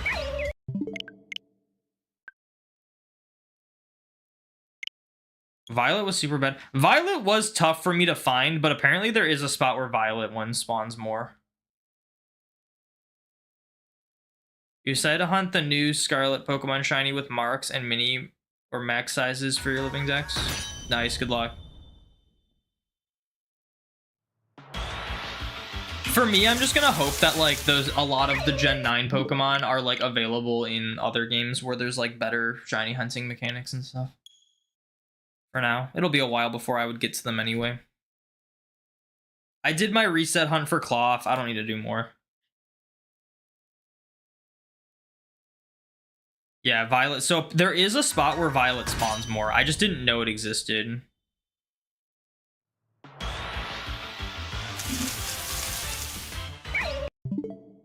You wonder why people use the Synchro machine to shiny hunt Scarlet and Violet, or literally knock out the shinies. It's probably because they don't care. Shinies are so easy that no one really cares about them anymore.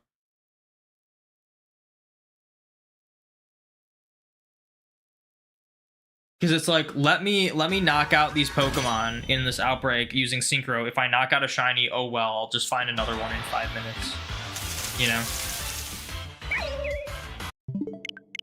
It was like when I saw people failing shiny, like when Scarlet and Violet first came out, people were like failing shinies and posting it on like Twitter being like, okay, I'm gonna go cry now. And it'd be like a shiny that would like spawn in and then despawn. And it's like, brother, you'll just find another one in 5 minutes. Like, who cares? Like, it's not the end of the world. Failing a shiny in an older game is like devastating, but like in Scarlet and Violet, it's like, who cares? You'll find another one really quick.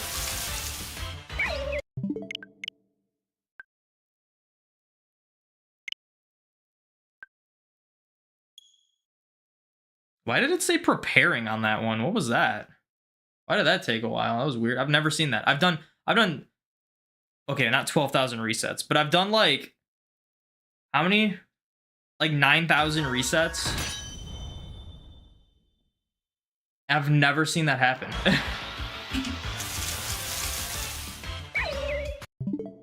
Failing a shiny in 1-8-1-9-2 is heartbreaking.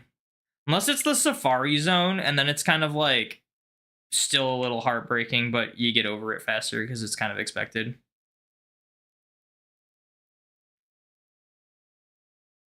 Masuda hunts are the only bad thing in Scarlet and Violet with the new outbreak changes. Masuda method is obsolete in Scarlet and Violet because of how broken shiny hunting is outside of anything else. There's no reason to Masuda method shiny hunt anything in Scarlet and Violet except for the Paldean starters. And maybe Spiritomb. Maybe. I don't even know. Probably better off just resetting for Spiritomb anyway. Or just play Legends. Like here's the thing. If you don't care about like full odds and you just want stuff fast, like again, like you probably only want to Masuda method the Paldean starters. Because Spiritomb you can get in massive mass outbreaks in Legends. Sunkern? I doubt it. I feel like even this is the thing, like even with like if it's low encounter rate, it's still not hard shiny hunt. Like you guys got to keep in mind, if you're using Sparkling Power, Shiny Charm, like it still will not take you that long to find a shiny Sunkern, even if its encounter rate is abysmal. You'll just phase a lot. Only one Sunkern spawn, not guaranteed. Is it really only one?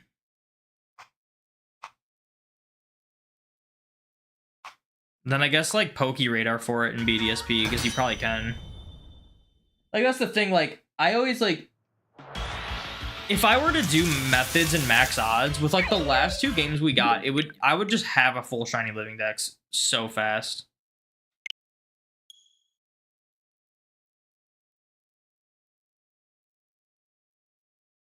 Because it's like, all right, you shiny hunt 60% of everything in Scarlet and Violet. You shiny hunt another like 15% or 20% in Legends.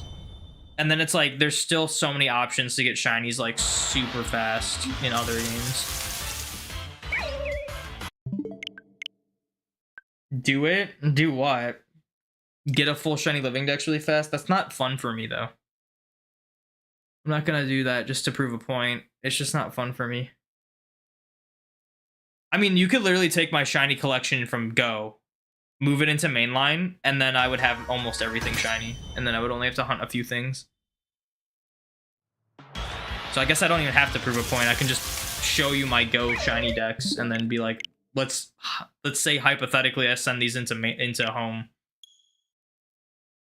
Then I shiny hunt everything I need to in Scarlet and Violet in like less than a month. Then I do what I need to from Legends Arceus in, you know, a little bit less, like a little bit of time. And then there's probably only a handful of other things I'd have to hunt. And I'd be done. I'd be done in a couple months. There's a reason why I keep things separate, and there's a reason why I full out hunt. It's just, I want to like enjoy it. I want it to be exciting when I find shinies. And I want it to feel special when I do complete a challenge. As opposed to just being like, all right, we're done. Cool. Now let's play some other game.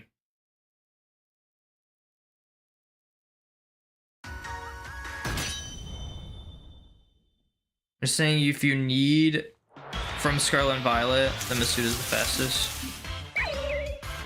Yeah, sure, but it's still like not like a hard thing to shiny hunt.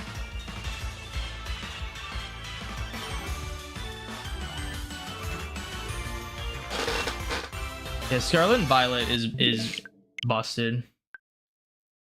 So Legends would be a lot better if Research level 10 just didn't raise your shiny odds, and I wouldn't have as much like resentment towards shiny hunting in that game. It's mainly Scarlet and Violet. Like my perspective on shinies changed because of Scarlet and Violet. I used to do like lots of method hunts and count them for my shiny living dex. And then Scarlet and Violet came around and it was like, All right, where do I draw the line? Because I was counting Masuda method shinies, which are 1 in 512, but I can get 20 shinies in a day with the outbreaks, which are also 1 in 512. You know, like, where do I draw the line? So I just decided to do full odds only, and even then, I still don't like finding full odds shinies in Scarlet and Violet. It's just not satisfying. So I hope the next game isn't as terrible for shiny hunting. Hope it's somewhat enjoyable, but I'm at the point now where if it's anything overworld, I probably just won't really enjoy it. You did starter, Citadel, Varoom, Capsicade, Griever just off the top of your head. You did a lot of Masuda. You see, that's just like, I hate to say it, you just kind of wasted your time with a lot of that. You know? Like, you can get those in like a few minutes without Masuda method. Seriously wish Cantoni and Rapidash had blue fire too. I think it's cool. It's weird that it changes though. It's like sometimes purple, sometimes gray. So Pokemon Go, it's like silver, like a light silver. But then in like Let's Go and Home and then like Gen 2, it's like purple. And then in like most other games, it's like gray. They like can't make up their mind with that one. That's why you're doing the Switch series, because the Switch series decks, because Scarlet and Violet is just too easy. I don't know what you mean by the Switch series decks. I'm not sure what you mean by that. Are you just trying to get every shiny on the Switch throughout the Switch games? Is that what you're saying?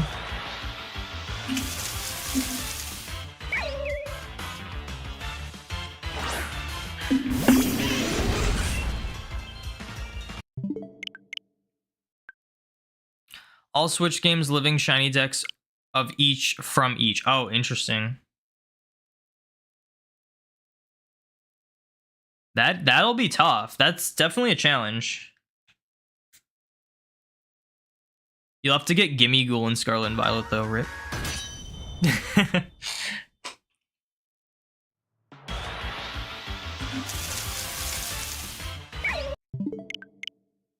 I still have the Gimme Ghoul event on one of my save files. I don't know if I'll ever hunt it. Oh, you have Gimme Ghoul? Oh, okay. Did you actually hunt it, or did you like exploit it or something? Or did you like get it from someone else? From someone else's raid, or did you like use a tool? Scarlet Violet's done besides 35 starters. Yeah, but most of them will be easy except for the Paldean ones. Someone else's raid, yes. Yeah, I think that's a little cheesy. But I guess it doesn't matter, because a lot of times you have to use like distributions anyway to get shinies.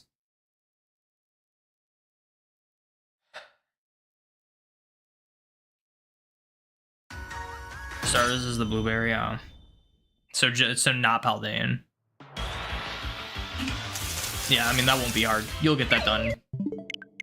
You'll get that done in like a couple, like few days maybe. Kind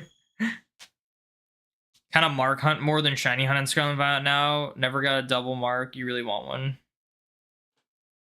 Are you saying like you do like mark hunt as in like non-shinies with marks? I feel like it wouldn't be hard to get a double mark now. Marks are very common now. Like even marks aren't that much of a challenge anymore. They really made everything super easy. There's nothing like to go for anymore. Female Torchic could be a bit tedious. Nah, it won't be. It won't be. Maybe to get 3 of them, but what's everyone's definition of tedious? Because everyone got super spoiled from Scarlet and Violet. When someone says something's like difficult to get in Scarlet and Violet, that means it'll take like maybe an hour or two. When like every shiny hunt was more than that in the past, you know? Like, it would not be hard to phase 8 times for a Torchic if you're using Sparkling Power and Shiny Charm, you know?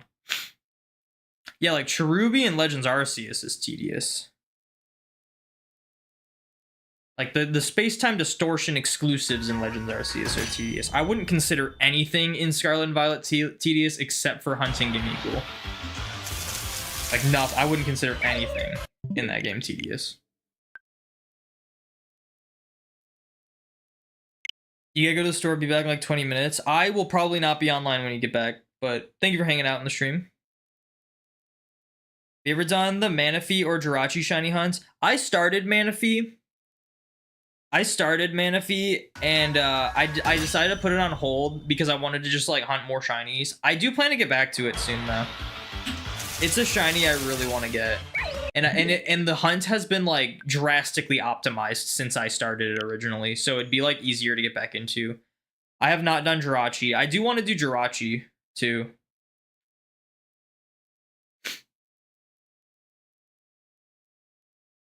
Sword and Shield is tedious. Sword and Shield is tedious if you get really unlucky like me. Sword and Shield, in comparison to past Pokemon games, is just like any other Pokemon game. Like, it's not like worse. It's just future games have been ridiculously broken. Reggie's and the Swords of Justice. Yeah, but that's just full odds hunting. Like, it's only tedious if you get unlucky. Like, a lot of people get those really fast. Like, look at that Sizzlipede I got. 1366. Like, that wasn't tedious at all, and that was full odds. Like, same thing could happen with, like, Reggie's and stuff. It's only tedious if you go, like, double odds or more, but that could be said about, like, any hunt.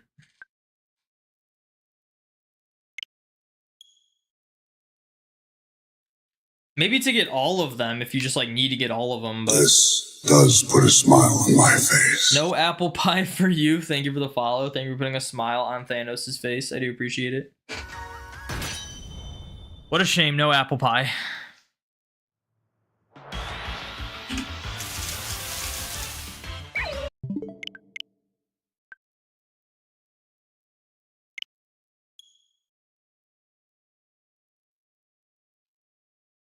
You need all there in the actual Pokemon. Yeah, that's true. Yeah, it'll be. I mean, like, to get all of them. Like, the way I see, I'm so used to full odds hunting though. Like, I'm used to full odds to the fact where it's like, it's just a few full odds hunts, like no big deal, you know?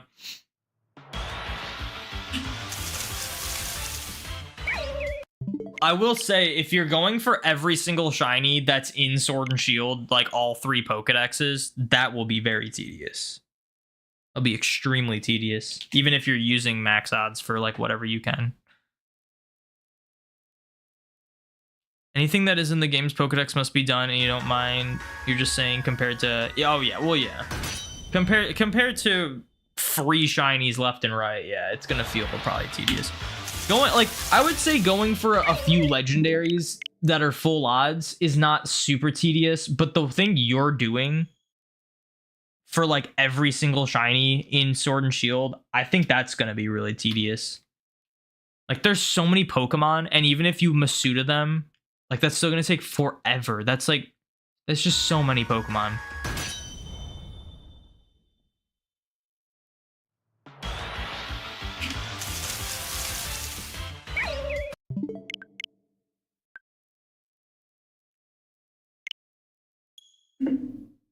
Like, I feel like the legendaries are the least of your concern. At least, like, none of the Dynamax Adventures ones are in the decks. Although Articuno, Zapdos, and Moltres are, so if you need to get if you're going for like forms, you would have to get those ones. BDSP you can manip, so you might sprinkle those in as a boredom release. I don't really like the idea of RNG manipulation. Feels like a cop-out. One thing you're a bit annoyed about is the shiny sparkle thing. It felt super... Hold on. Your text is getting cut off by this stupid heart symbol that's on YouTube chat. The thing you get a bit annoyed about is the shiny sparkle thing. Felt super proud to get the square shiny from an egg once and the wild star, but they didn't mean anything. I don't... Dude, it's such a stupid thing. Like, it was a cool concept. They just executed it so poorly. And instead of fixing it, because, like, that's what Game Freak's known for. They're known for not fixing bugs, which is so annoying. We knew about the mess up with the square and star sparkles from, like, day 1 of Sword and Shield, and they just never bothered to fix it. And it's like, because they didn't fix it, because it was so inconsistent on what was considered, like, square, what was more rare, what was not rare, like... It would have been such a cool concept to bring into other games, and they didn't fix it, so no one liked it. And because no one liked it, instead of just fixing it and making it cool, they just discontinued it. Like, it's so frustrating because it was a cool concept. Like, so many people were like, we want rare shinies. And it's like, that would have been the best way to do it. Have a rare sparkle for your shinies. And then they messed it up, and instead of fixing it, they just discontinued it. Like, it's so frustrating.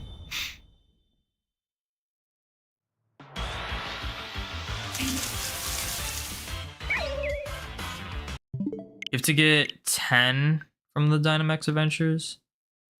6 out of 7 Legends, Ultra Beasts you have to go. You're trying to get the rolls. Wait, which ones do you have? 6 out of 7 Legends / Ultra Beasts. Which ones of those are in the decks? I'm not sure which ones are in the decks. You basically wish they didn't even add it at this point. I wish they still added it. They just did it for it. Because I thought it was a really cool idea. I just wish they did it well. And then kept it going. Like, it's annoying that, like, you can have, like this like, value on your Pokemon only works in one game. Like, you can catch Pokemon in BDSP, and they'll have, like, the 1 in 16 chance of having the Square Sparkle, or the Star Sparkle. Sorry, Square Sparkles. But it's like, any other modern game doesn't mean anything. You need some for natural shiny decks, because only method. Oh, okay. Just to get them, yeah. You need 2 Zygarde, by the way. Gotta get one for 10% and one for 50%.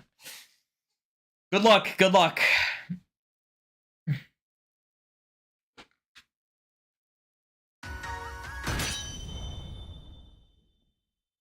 I got a bunch of those Zygarde event codes from Sun and Moon, or Ultra Sun, Ultra Moon. I don't know how many I still have. Should check.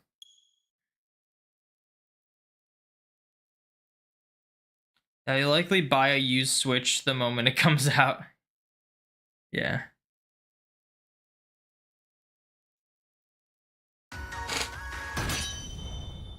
It would suck, like, I could double hunt Dynamax Adventures on my own and just, like, have myself help fight. But, like, as soon as you get, like, say you get Shiny Zygarde on one game, you can't hunt on that game anymore. You gotta either single hunt or play through another save file.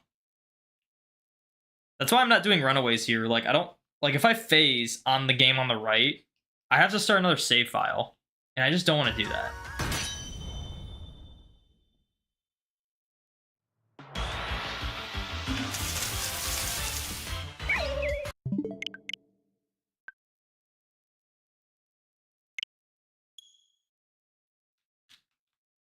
Saying a new save file isn't hard. Yeah, it's not hard. It's just annoying. I'm 12. The thing is, like, part of me wants to go back to runaways, but at the same time, I just did 12,000 freaking resets. There's no way I'm gonna give myself a chance at phasing at this point, you know? It's like the save file's the least of my concerns. It wouldn't be that hard to start a new save file until, like, if I did phase on specifically the right game. Like, if I phase on the left game, it still doesn't do anything. I can just keep going. But, yeah. You meant for DAs? Yeah, I know.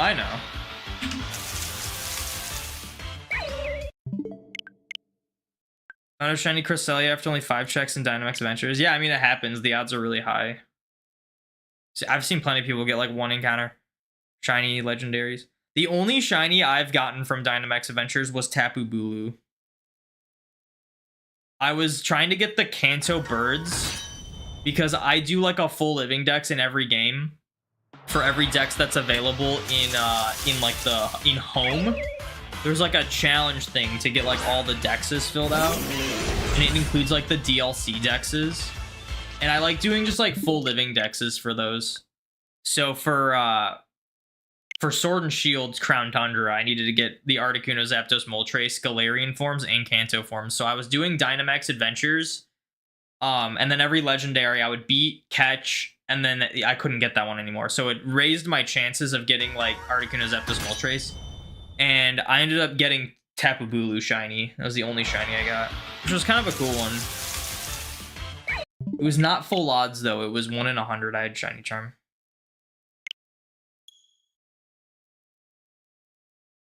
You can hunt for shiny Zygarde and Ultra Sun Ultra Moon with the cube, or is it Dynamax? It's only Dynamax Adventures. Zygarde is shiny locked in every other game it appears in. XY, Ultra Sun Ultra Moon, Sun and Moon. It's all shiny locked. Was your second Dynamax Adventure shiny overall? Your first was Mantine. Yeah, like I was catching everything, so it was crazy that I got like Tapu Bulu of all things. Like not only was it an exclusive to Dynamax Adventure shiny, but it also was the legendary and not one of the Pokemon leading up to it.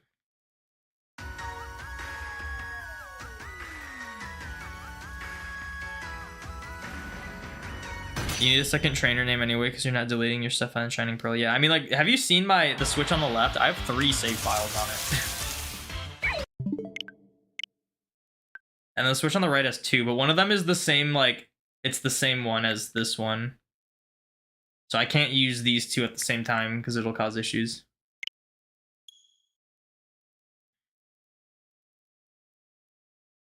That home dex was your inspiration for your shiny challenge, actually? Oh, really? Yeah. Well, and you can only view it on the mobile version.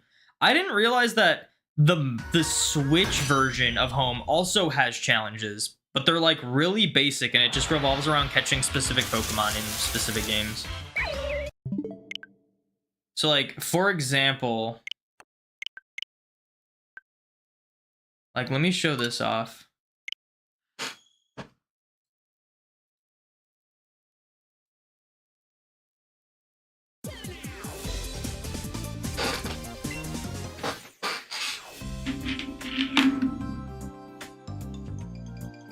I'm on the wrong save file. It's like, what is happening? I'll have to make another home save file just to get Magearna, Pokeball Magearna.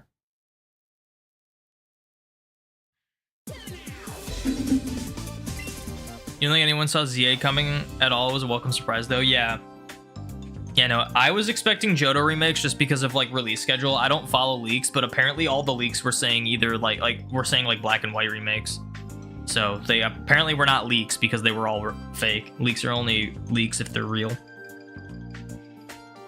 I'm glad we got Legends ZA because that's the Legends game I wanted most, was a Kalos one. I just hope we can get Pokeball, or not Pokeball Vivian. I mean, maybe, but I'd hope we get Eternal Flower Floette. So if you go to Pokedex, I didn't realize there's these research tasks.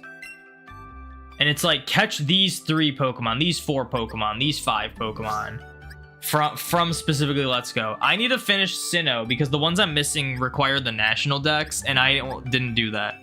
So I have to catch a Quillfish. Or I have to catch Houndoom and Ralts, apparently. And then these guys. And then bring them into home. And then I don't know what these are, but I gotta... You know... I didn't know this was a thing, but I had almost all of them filled out. The only reason Sinnoh isn't filled out is because it includes the national dex, and you don't need the national dex for the other challenges. So that was very interesting.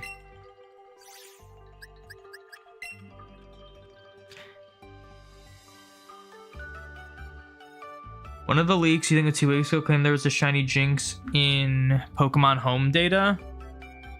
That seems pretty random.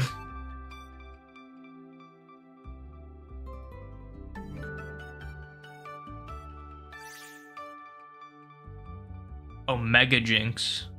I mean, I doubt that. OMAP doesn't have BDSP National Dex, but you're including it. Yeah, that's why I don't have the challenge filled out, because it doesn't have the National Pokedex for BDSP.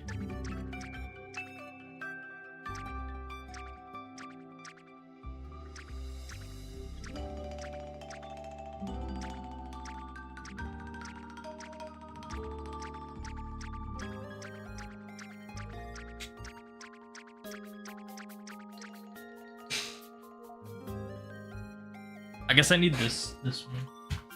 I need to go back. I think I have another Zygarde. There's one of the like event ones. These are all event ones. I didn't hunt these. I do have like a duplicate shiny box somewhere.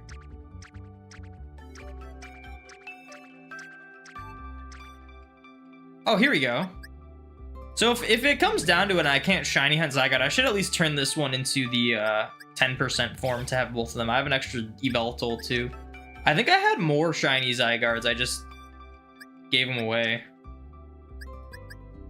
We got Little Knight. Full odds. Wait, why is that one here? I think this is duplicate full odds, and then this is duplicate boosted odds. Or events, I guess.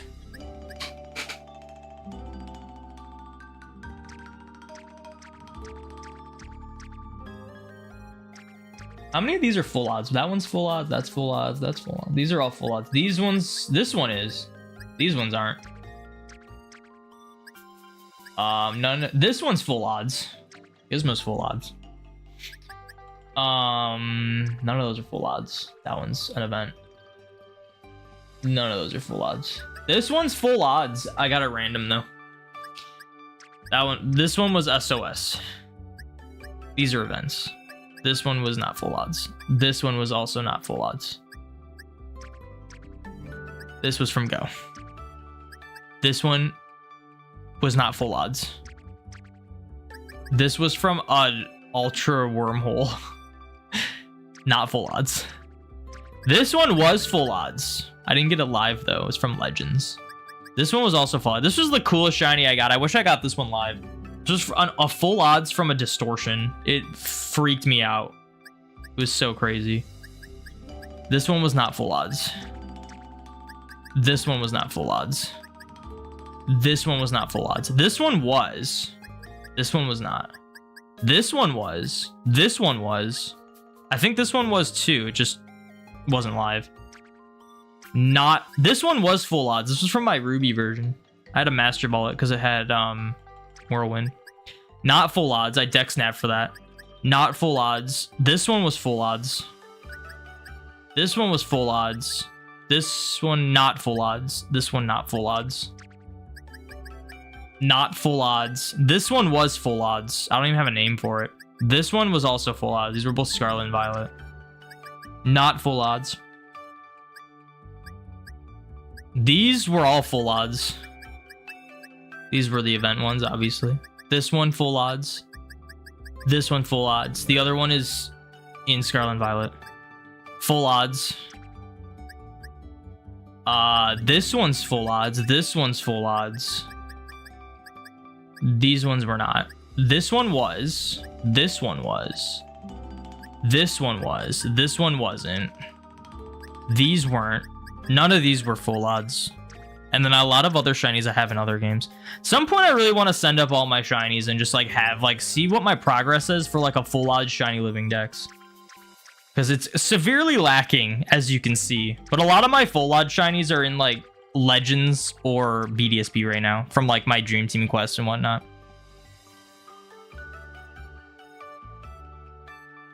You want to see your Legends Arceus dupes? I have a few dupes in Legends Arceus. I actually failed a duplicate Mr. Mime from Legends Arceus yesterday.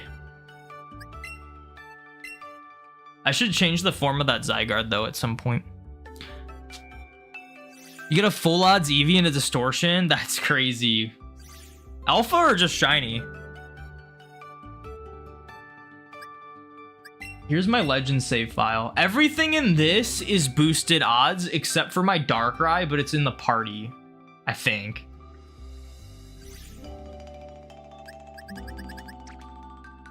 Yeah. Darkrai's in the party. And that's the only full odds one. So every shiny I have here is going to be boosted odds. So like that, so like these ones. And then, gosh, why am I doing it this way? Let's just go to like scene 3. And then switch it to this. So much easier to see. Although my face cam is covering up like some of them, but it's fine. See, like none of these are full odds. But I got a duplicate Mr. Mime yesterday that I failed. A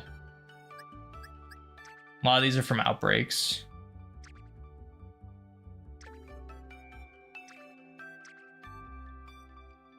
And then this is duplicate shinies.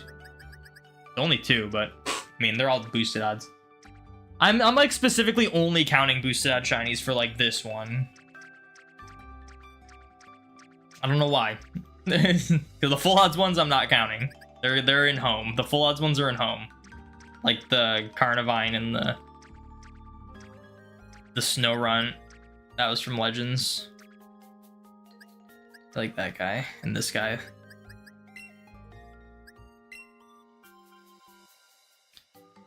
You have 11 shiny Carnivines, still no alpha. Almost 6 boxes of dupes. Yeah, I'm just going for regular alphas. And whatever shinies we get, we get. We'll just see how much we get. I'm not trying to get like alpha shinies or anything. BDSP. There's gonna be some full odds in this one.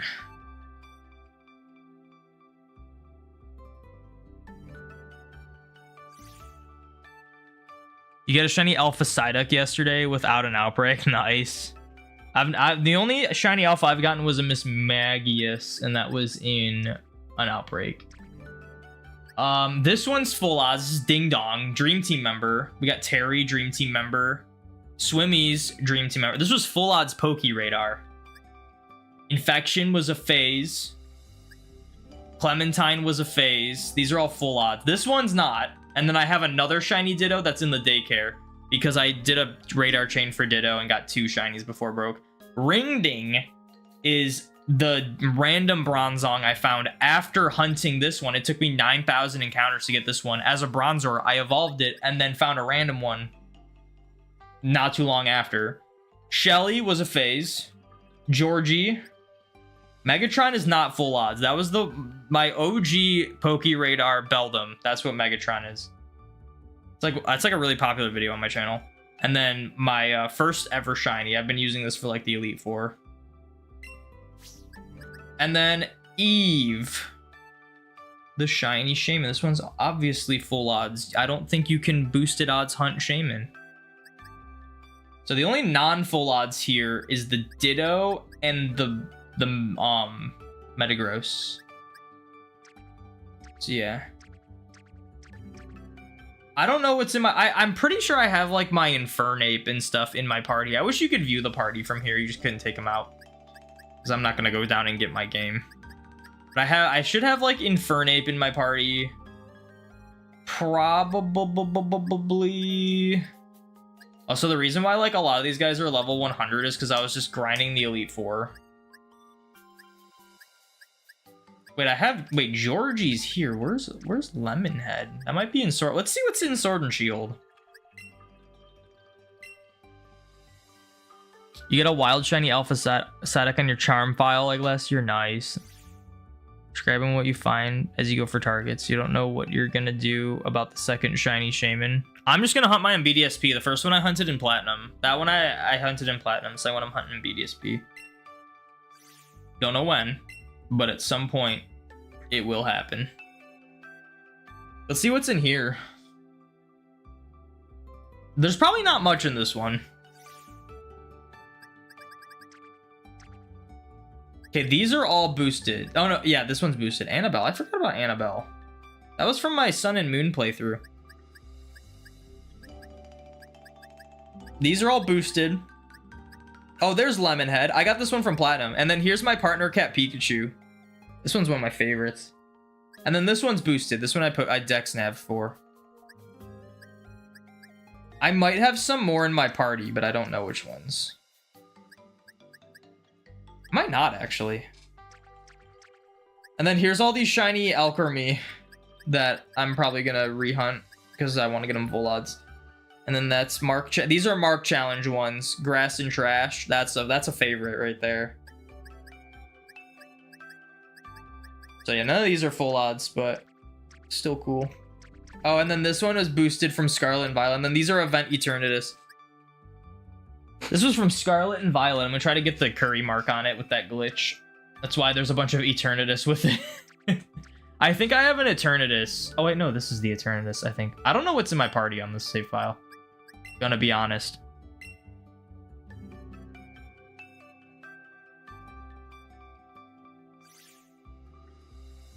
You're probably gonna do the reverse. Oh, hunt the second one in platinum. Yeah, that's a good way to do it. You can just DNS exploit it anytime. What else do we got here? Is there anything in Scarlet and Violet? Oh, there might be some more in Sword and Shield on a different save file.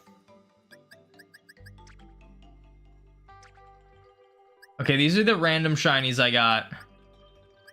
I didn't name these two, but I didn't get them live. I got this one live and was kind of not enthusiastic about it.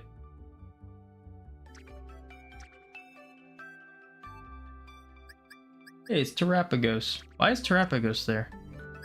Oh, I guess I just have these guys here. Oh my gosh, dude. If you fill out the full dex, it goes all the way to box 29 with like gender differences. Or sorry, box 30 with like gender differences. That's crazy.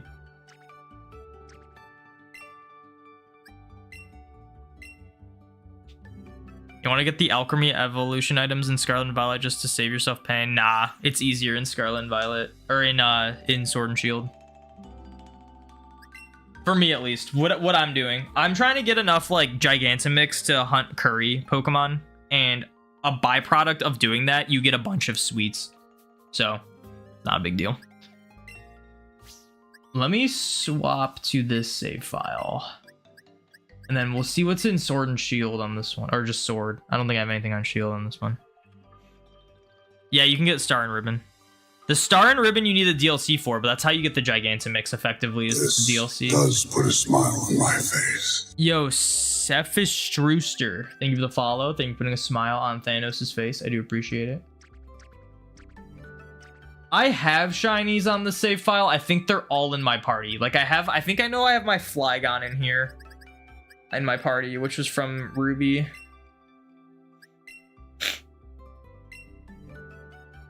Couldn't find a source on it. So you can get the Star and Ribbon sweets with the Cram-O-Matic. And then you get all of, like, it's kind of difficult, but essentially there's a way you can just get, like, there's a system for the Cram-O-Matic where, like, you have to have the first item be a specific type of item, which we want Fairy for the sweets. And then you have to use the other items to, they all have like separate values, and you have to like reach a certain value to get a specific like pool of items as the outcome. And there's like ones for like the regular sweets, and then there's like a slightly higher pool that you can hit the Star and Ribbon sweets. And they're not super common, but essentially 90% of the time you just get the strawberry sweet from it. So a lot of the times you just like dump in like random items with like a strawberry sweet, and you usually just get a strawberry sweet back, and then you can just keep using that to keep trying more times until you get the Star and Ribbon sweets. So it's not bad. But the way I'm getting Gigantomix is on Slippery Slope, I think is what it is. There's that one Watt Trader that once a day gives you like a cool deal for watts, and you can just time skip over and over again. And he gives you a pretty decent shot at Gigantomix, and a lot of times he'll give you just like sweets too, and you can get the Star and Ribbon sweets from that. So while I'm grinding for Gigantomix, a lot of times I just get the sweets too. You're gonna do them again in the Blueberry. You're gonna do them again in the Blueberry again when you get to that point.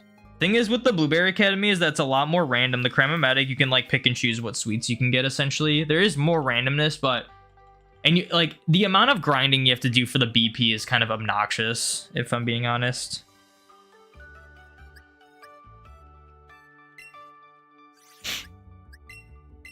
This is my Mark challenge save file. So this has like a bunch of friggin' boosted odd shinies. Which, mind you, I've probably deleted like 1,000 plus shinies, and I still have all these guys. Also, surprise traded some. Then these are all the marked shinies. Duplicate marks. Rare marks, which I started deleting rare mark shinies too. I deleted a duplicate rare mark Litwick, because it's just not worth it anymore. It's just not. But yeah, these are all the unique marks.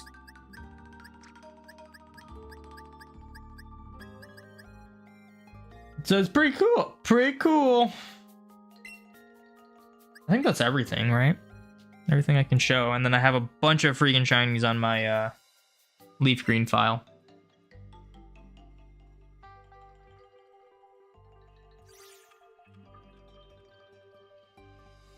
But yeah, I think you have all the forms from Scarlet and Violet, Sword and Shield. Yeah, that's gonna be tough. I plan to shiny hunt one set of them full odds in Sword and Shield, but I'm kind of worried about that because they have a really low encounter rate if you don't breed. Not really low, but low enough for me to be like, all right, I need 7 shinies. There's a solid chance I phase like 30 times for these to get all 7 of them. So yeah. But I'm going to end it here. Thank you to everyone who tuned into the stream, and I will see you